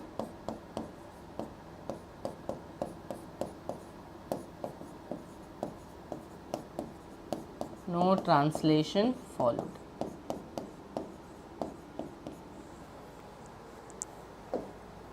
So first I have explained, then I have read NCERT, so it will be clear for all of you. Okay, now look here. There is a convention in defining the two strands of DNA in the structural gene of a transcriptional unit. Since the two strands have opposite polarity, one is 5' to 3', other is 3' to 5'. And DNA dependent RNA polymerase also catalyze the polymerization in only one direction. Just like how DNA dependent DNA polymerase told that I will only form a strand from 5' to 3', here also this one, okay, this fellow, okay, here also this fellow will be like, no, I will also do the polymerization only from 5' to 3'. The strand that has polarity 3' to 5' will act as a template. I want all of you to remember this. See, whenever they say that they will do polymerization only in one direction, okay, that is they are saying, see, now here statement says polymerization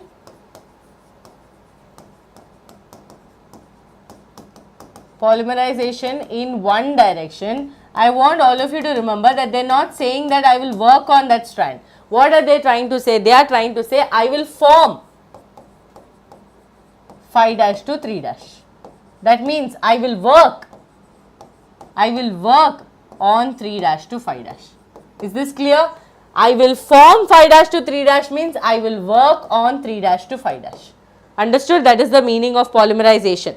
Okay, done. Now, it is also referred to as the template strand. It is also referred to as the template strand. The other strand which has polarity 5' to 3' and sequence same as RNA except thymine at the uracil's place, okay, is displaced during transcription. I told you that is called the coding strand, okay. This strand that they are talking about is called the coding strand. Coding strand which is similar to your mRNA, right? Coding strand which is similar to the mRNA that will be formed. So this will not help in transcription.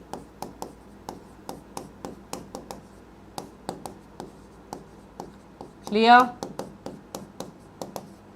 Not help in transcription, okay. Supriya, what happened? This one you want once more.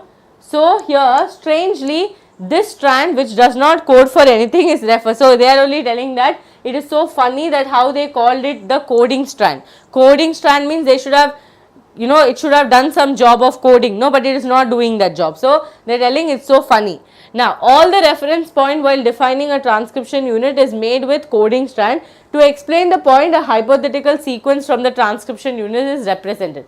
So students, same thing I have written here, template strand, coding strand. So you will notice how different the coding strand and mRNA is going to be. So looking at the template strand, can you write the mRNA?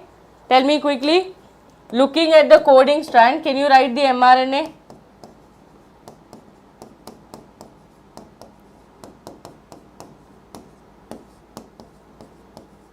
Yes or no? Can you write the mRNA formed? Quick.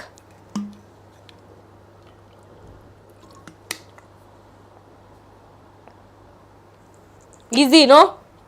How will the mRNA be formed here? See, if A is there, then it is going to be U. T is there, A. G, C. C, G.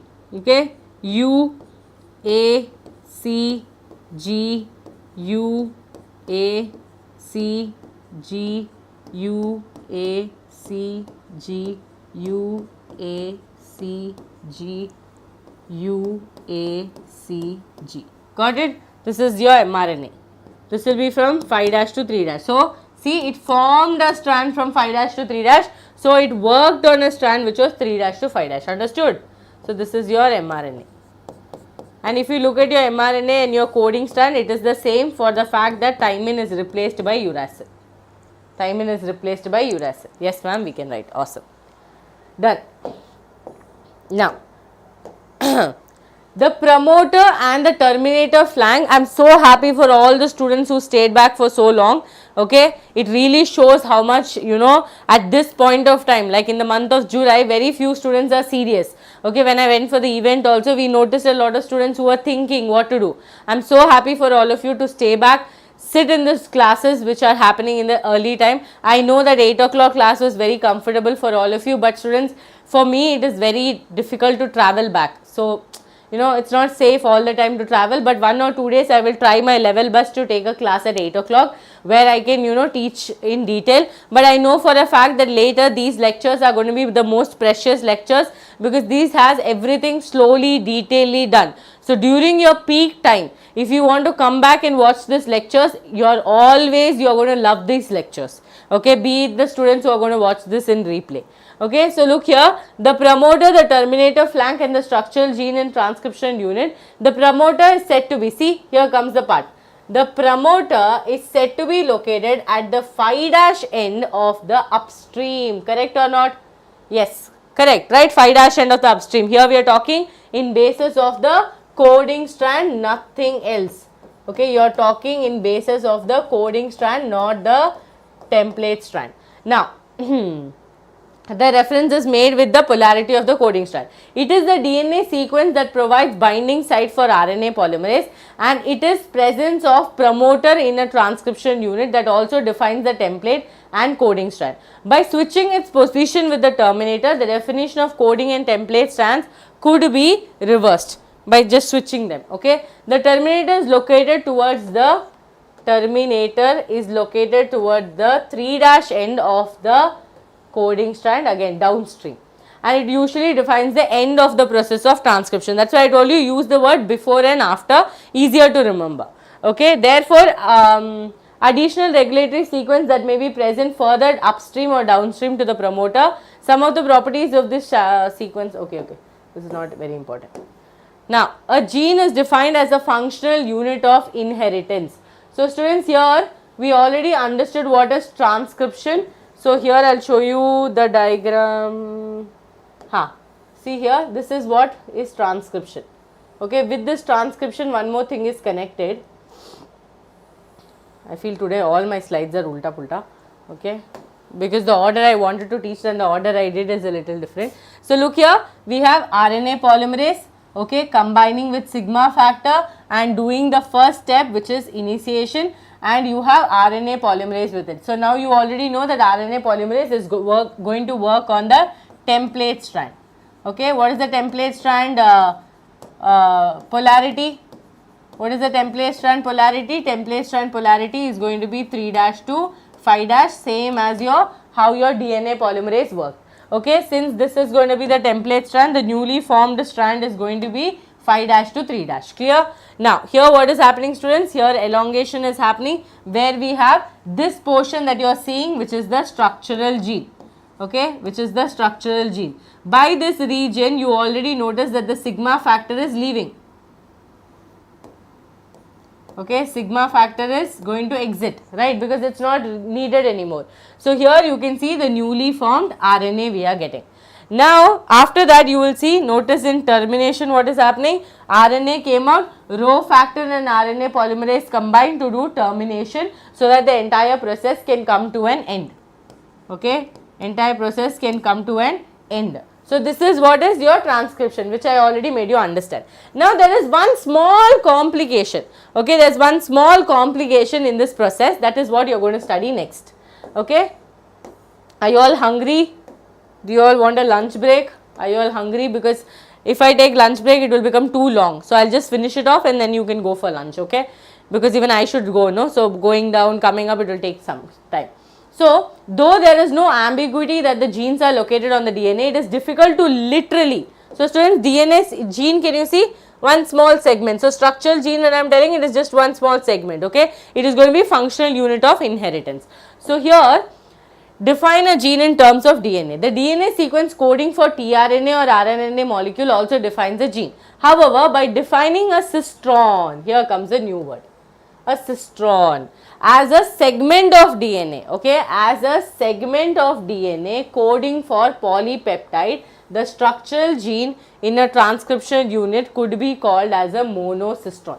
So they are saying that even though we know what is a gene, we know it is a small segment which is functional, why don't we call that segment, okay, why don't we call that segment as a cistron? Okay, so here what are they saying, students? Cistron is a gene, wait one second, cistron is a segment of the DNA, sorry, it's a segment of DNA that will help us to form the polypeptide chain. Understood? Polypeptide chain. Now, we have monocistronic and polycistronic. Now, all of you look here. Monocistronic means, so let's say this is our strand, okay, oh no, this is our strand, okay, this is a monocistronic gene that we have. This is going to give me one protein, okay, one entire polypeptide chain. So, one entire protein chain. Okay, this is what I am going to get in eukaryotes. Okay, this is what I am going to get in eukaryotes. Understood? Yes or no? So look here, this is mono and this mono I am going to get it in eukaryotes. Okay, now same thing I have it in prokaryotes. Okay, that will be called as poly, we call it pro. Okay, we call it pro. But in poly, students, there is a difference. There is a difference in poly. It will give me multiple proteins. It will give me multiple protein chains. See, multiple proteins. So, poly means what? Many. Poly means many. So, in prokaryotes, we are going to have a gene that will give us multiple protein chains, but in eukaryotes, we can only have monocistronic. That means 1:1. Okay, 1:1. So, let's look here. Monocistronic mostly in eukaryotes or polycistronic mostly in bacteria or prokaryotes. In eukaryotes, the monocistronic structural genes have interrupted. Okay, in eukaryotes, the monocistronic structural genes have interrupted coding sequences. The genes in eukaryotes are split. Okay, we will come into this. Genes in eukaryotes are split. The coding sequence or express sequence are defined as exons. Exons. What? Live. Full day I want the studio. Yeah. What time to what time? This studio was not free, 4 to 6? I think by mistake, I think Riddhi would have booked.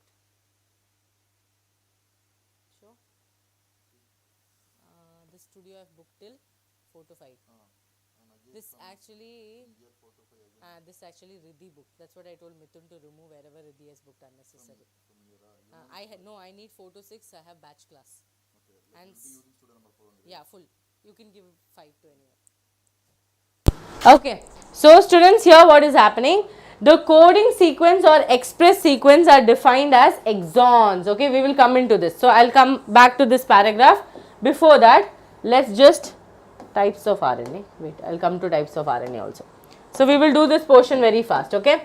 So what are we learning? We are talking about RNA processing. So students, very simple. You have understood few things here. What was that? You understood that, okay ma'am, there is one cistron. Okay, never a straight line. Okay, and then there is one more cistron here. The top one is called as a monocistron. What is top one called as? Monocistron, which we usually see it in eukaryotes. Okay, we usually see it in eukaryotes. Now, what is monocistron indicating me? Monocistron is indicating that it will give me one polypeptide chain, right? One polypeptide chain it is giving me. So, this gives me one polypeptide chain, but on the other side I have polycistronic, where it will give me multiple protein chains. So, this one, okay, polycistronic, this is seen in prokaryotes. So, students, remember like this, pro-poly, PP, okay, pro-poly, PP, you remember, polycistronic, that means prokaryotes, monocistronic, eukaryotes, okay. So, here we are getting multiple protein, that is why this is poly, many, okay, this is poly, many. So, here I can have many proteins, chains, okay, here I can have only one.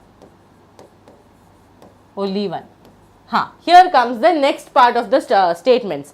That is, these people are telling that the gene that we have, okay, that the gene that we have has a problem. The gene that we eukaryotes have, okay, eukaryotes, the gene we have is a split gene. The gene we have is a split gene is what they are telling. Now, what is split gene, ma'am? Very simple, students. In our life also, we meet sometimes people who are very, very empowering, and we also meet people who are not at all helping us. So, what do? In a long run, when we understand their character, we will remove them from our life. That means there are some people who are going to help me move towards my goal, and there are some people who will push me back from my goal. Correct?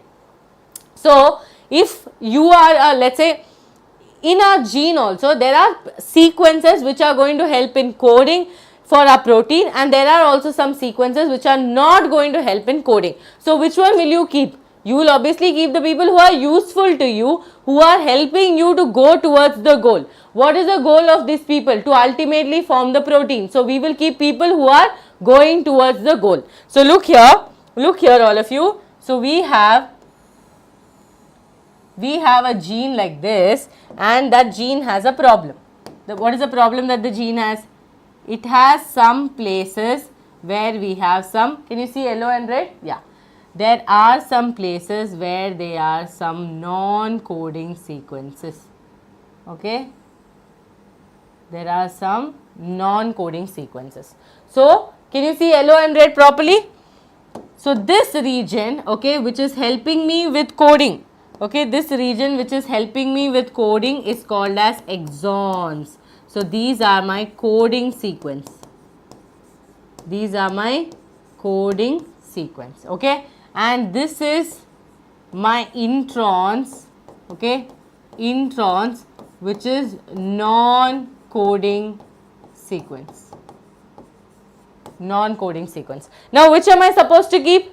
Which am I supposed to keep? Ma'am, you are supposed to keep exons and you are supposed to remove introns. Correct. So, students, I will go through this entire process is called as RNA processing. What is this called? RNA processing, which is only there in eukaryotes, not in prokaryotes. Because this is a very complex process, this is only there in eukaryotes. Because we told here only eukaryotes are split genes. So the ones who have split genes only should go through this process. Normal genes shouldn't go through this process. So RNA processing will happen in eukaryotes, where I am going to get a strand which has complete exons only. Okay, I am going to get a strand which has only exons. Clear to all of you? Clear to all of you? Now to remove this, okay, I have to remove these people, no? To remove this, I will be doing a process called as splicing. I will be doing a process called as splicing. So the splicing comes under RNA processing. Okay, splicing comes under RNA processing. Students, don't write slicing and come, okay? You're not slicing anything, you're doing splicing. It's called as RNA splicing, where we remove the introns and attach the exons, okay?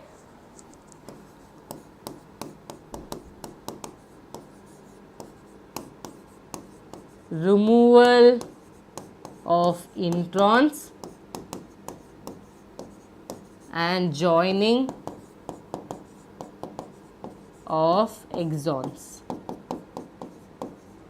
Okay, joining of exons. This is the process. Done. So RNA processing is understood. Again, capping and tailing is there, that will make you understand. Cistrons are clear. Cistrons are segment that help us in the continuation, or help us in functional, act as a functional unit for the formation of a polypeptide chain. Okay. So this is understood. Now can I come back here? So look here. Exons are said to be those sequences that appear in mature or processed RNA. So students, here see, this what I got, no? This one which I got here, I can call it mRNA, I can call it matured RNA because it went through the processing, or I can call it processed RNA. So processed food means what? They go through multiple like company processes, right? Filling, air, putting preservatives, all that. So we call them processed food, okay? Which are kept for a longer time. So like that, processed RNA. Okay, that means it has gone through some process. Now, the exons are interpreted by introns. Introns or intervening sequences, okay. Introns or intervening sequences do not appear in mature or processed RNA. The split gene arrangement further complicates. The split gene arrangement further complicates the definition of gene in terms of DNA segment. Inheritance of a character is also affected by a promoter and a regulator sequence of a structural gene. Hence, sometimes the regulatory sequence are loosely defined as regulatory gene, even though these sequences do not code for any RNA or protein. We will come into this in lac operon. Okay, we will come into this in lac operon. So look here. This is what we were learning so far. So what exactly happened? Your DNA that we was forming, we got a split gene. Okay, this is a split gene. So in this split gene, as you can see exons, okay, and you can see introns, right? You can see exons and introns. Now from this split gene, I need to make sure I get a matured RNA or a processed RNA which will only have exons, okay, only exons. Now students, I have taught you so far till here, but two more processes that is going to be there, okay, two more processes that is going to be another 10 minutes, okay. Two more processes that is going to be there, which is called as capping and tailing, okay, capping and tailing. Capping and tailing is a method, students, where we give the proper 5' and 3' end, okay, because why? Simple thing, after transcription, remember whatever was happening inside the nucleus, all this was happening inside the nucleus, correct? From nucleus, now this fellow, this mRNA will go outside to the cytoplasm. So before that, you need to properly do capping and tailing so as to protect the mRNA. So capping will happen, this is capping. Capping will happen with the methyl guanosine triphosphate. That means it's the same thing. Methyl guanosine triphosphate means what? This is a nucleoside, okay, triphosphate. Again, energy yielding people, these are triphosphate. This is what capping happens. Tailing will happen with polyadenylation. That means we will add adenine. Like this, we will have 200 adenines adding. That is called as polyatal, which will help in tailing. So this way what will happen, students, we will have a proper mRNA 5' to 3'. So methyl guanosine will be towards the 5', we will add it, and tailing will happen towards the 3'. Understood? Understood? So this is called as capping and tailing. This is part of RNA processing. Okay, this is part of RNA processing. So here we have that, okay, topic. One more topic is types of RNA. This is just for your MCQ point of view, okay. Just remember this trick, one second. Just remember RMT, okay, and remember 1, 2, 3. Can you remember this much? RMT 1, 2, 3. That means what? This is the RNA polymerase numbers, okay. So RNA polymerase 1 will transcribe, okay. RNA polymerase 1 transcribes for rRNA, okay. RNA polymerase 2 transcribes for mRNA. MCQ question has come. RNA polymerase 3 will transcribe for tRNA. Students, with this you will be able to identify easily. With this other people are also there, but this is the main thing, okay. These people are going to transcribe, okay, transcribe. So RNA polymerase 1, 2, 3 will transcribe for rRNA, mRNA and tRNA, and that is exactly what is given here. Okay, look here, in bacteria there are 3 major types of RNAs, okay, mRNA, messenger RNA, tRNA, transfer RNA, rRNA, ribosomal RNA. All the 3 RNAs need to be synthesized a protein in the cell. The mRNA provides the template, tRNA brings amino acid and reads the genetic code, and rRNA plays the structural and catalytic role. Very important. So what do we have mRNA? It provides the template. Okay, what does tRNA do? It brings amino acid and at the same time it also reads the genetic code. What does rRNA do? It plays the structural and catalytic role during translation. There is a single DNA dependent RNA polymerase that catalyzes transcription of all the types of RNA in a bacteria. RNA polymerase binds to the promoter and initiates. So same thing that it uses again, see, nucleoside triphosphate as a substrate, just like what we studied in replication. Same thing what you studied in replication we are studying here. In bacteria, since mRNA does not require any processing to become active, that means in prokaryotes, so I will just write it here only. Students, you also write it like this only, like NCERT line by line. We have 3 types of RNAs. Okay, this might take us 10 minutes, not more than that. I know all of you are hungry, even I am hungry, but we will be able to finish this. Okay, I do not want to continue this again in the next class.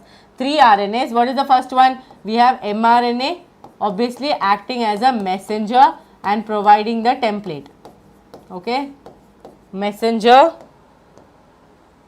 providing the template. Okay, then we have tRNA, who is the adapter RNA, and he is going to help in amino acid, okay, amino acid joining as well as helping in genetic code. Okay, it acts as a translational unit as well. Okay, then we have rRNA, which is going to have catalytic function. Okay, but to synthesize all of them, we have one fellow, that is DNA dependent RNA polymerase. Okay, we have DNA dependent RNA polymerase who is having the job of doing transcription for all of them. Okay, catalyzes transcription in all types of RNA in bacteria. Okay, this does transcription in all types of RNA. But this is specific to bacteria. Okay, this is specific to bacteria. Done. Okay, this is specific to bacteria. Now, look here. In bacteria, since mRNA does not require any processing, because there is no RNA processing in prokaryotes. Why, students? Because they do not have split genes. Okay, they do not have that complex processes. Also, since transcription and translation takes place at the same time, so same compartment, okay, same compartment, there is no separation of cytosol. Please remember, in prokaryotes, transcription and translation is coupled.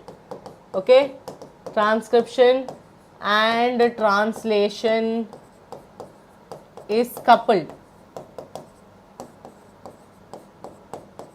Okay, it's coupled. That means they do not have that separation of nucleus, cytoplasm, everything will happen in the cytoplasm. Many times the translation can begin much before the mRNA is fully transcribed. Consequently, the transcription and translation can be coupled in bacteria. All this is only for prokaryotes. Okay, in eukaryotes, there is two additional complexities. What is that? There are at least 3 RNA polymerase. RNA polymerase 1, RNA polymerase 2, RNA polymerase 3. Okay, RNA polymerase is in nucleus in addition to the RNA polymerase found in organelles. So, organelles will have different set of RNA polymerase, nucleus will have different set of RNA polymerase. There is a clear cut division of labor, that is there is division of labor telling that you do this, you do this, you do this, I will do this. Okay. So, RNA polymerase 1 transcribes for rRNA. That's why I told you RMT 1, 2, 3. RNA polymerase 1 will transcribe for rRNA 20S, 18S, 5.8S, whereas RNA polymerase 3 is responsible for transcription of T. Students, this question has come multiple times. Okay, this question has come multiple times. Very important. Very important. Okay, very important. tRNA, 5S RNA, snRNA, small nuclear RNA, and RNA polymerase 2, okay, transcribes the precursors of mRNA, heterogeneous nuclear, hnRNA, okay, precursors of mRNA. The mRNA, before we get the matured mRNA, we will be getting hnRNA, okay. The second complexity is that the primary transcripts contain both exons and introns. Two complexities which we already studied is splicing will happen, that is exons and introns are going to be there, because of which we will do a process called as splicing where the introns are removed and exons are joined together. Okay. Now, in hnRNA undergoes additional processing called capping and tailing. So, students, here, in here, this one, no, after this process we can call it hnRNA. Okay, we can call it hnRNA. And then this hnRNA will go for capping and tailing. Okay, capping and tailing. Because here I have not done any capping and tailing, I have just drawn a normal mRNA, right? So, it will go through capping and tailing. So, here we can call it hnRNA. My throat is gone. hnRNA undergoes additional processing called capping and tailing. Okay. hnRNA undergoes process called as capping and tailing. In capping, an unusual nucleotide methyl guanosine triphosphate. Okay, students, did we reach the attendance target? Methyl guanosine triphosphate is added to the 5' end of the hnRNA. 5' end in tailing adenylate residues. Okay, 200 to 300 adenyls will be added at the 3' end in the template independent manner. It is a fully processed hnRNA now called as mRNA. Okay, completely processed hnRNA will be now called as matured mRNA. mRNA that is transported out of the nucleus for translation. That means slowly from here, remember whatever happened inside the nucleus, okay, you got the mRNA. Now it will be transported out to the cytoplasm. Okay, so before it go to the cytoplasm, we had to do RNA processing. Okay, clear? DNA batch you can join here. Now also you can join. Okay, this is same thing about row factor, initiation factor. Okay, same thing. Yes, we are done, students. Transcription done. Next class we will start with genetic code. Okay, next class genetic code and translation. Okay, genetic code, translation, and we can do lacopron as well. Next class lacopron. Then one more. This will be one class. Okay, class 4, lecture 4. Okay, then we will do HGP. This will be a short class, okay, this will be 1 hour class. Fingerprinting, this will be class 5, okay. After this 2 class, I will do reproductive part 2, okay, reproduction part 2 I will do, okay. So students, many students were asking about the offline centers. These are the places where the offline centers are there, and I would tell you the best offline center for all our Chennai students is the Anna Nagar center, because recently also we had gone and they have very good, okay, very good facilities and everything is there, and you will not believe, this is the first VLC, you all know, no, we started VLC and we have made 45 doctors. This year from a toppers batch in Anna Nagar, we have made 45 doctors. That is a huge amount for a starting, offline center, right? Even though before we had offline center, now is when we full-fledged started, and in Tamil Nadu, 45 doctors have come from just one center, and that is our toppers batch. So if you are in and around Chennai near Anna Nagar, you should definitely go and visit there. Same way we have many places that has, proven again yet another time that their centers, our VLC centers are the best. Okay, so please let me know in the comments how the class was. My throat is completely gone. It's become so difficult, okay, to take breath. So but I tried my best, okay, and I can, very happily say that whoever watches this lecture will never have doubt in transcription or replication, okay. This is the kind of explanation that I have given you. So I want all of you to let me know in the comments if you have understood every single thing, okay, every single thing that I have taught you today, okay. Clear? DNA batch, now also you can join, dear. Entry point, I'll let you know about the entry point. I think another entry point will come in another 4-5 days, okay.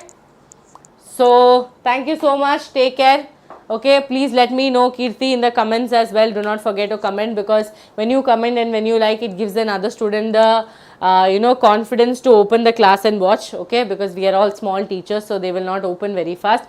So I want you people to do that job for us, okay. Thank you so much, take care, bye bye. I hope all of you enjoyed the class.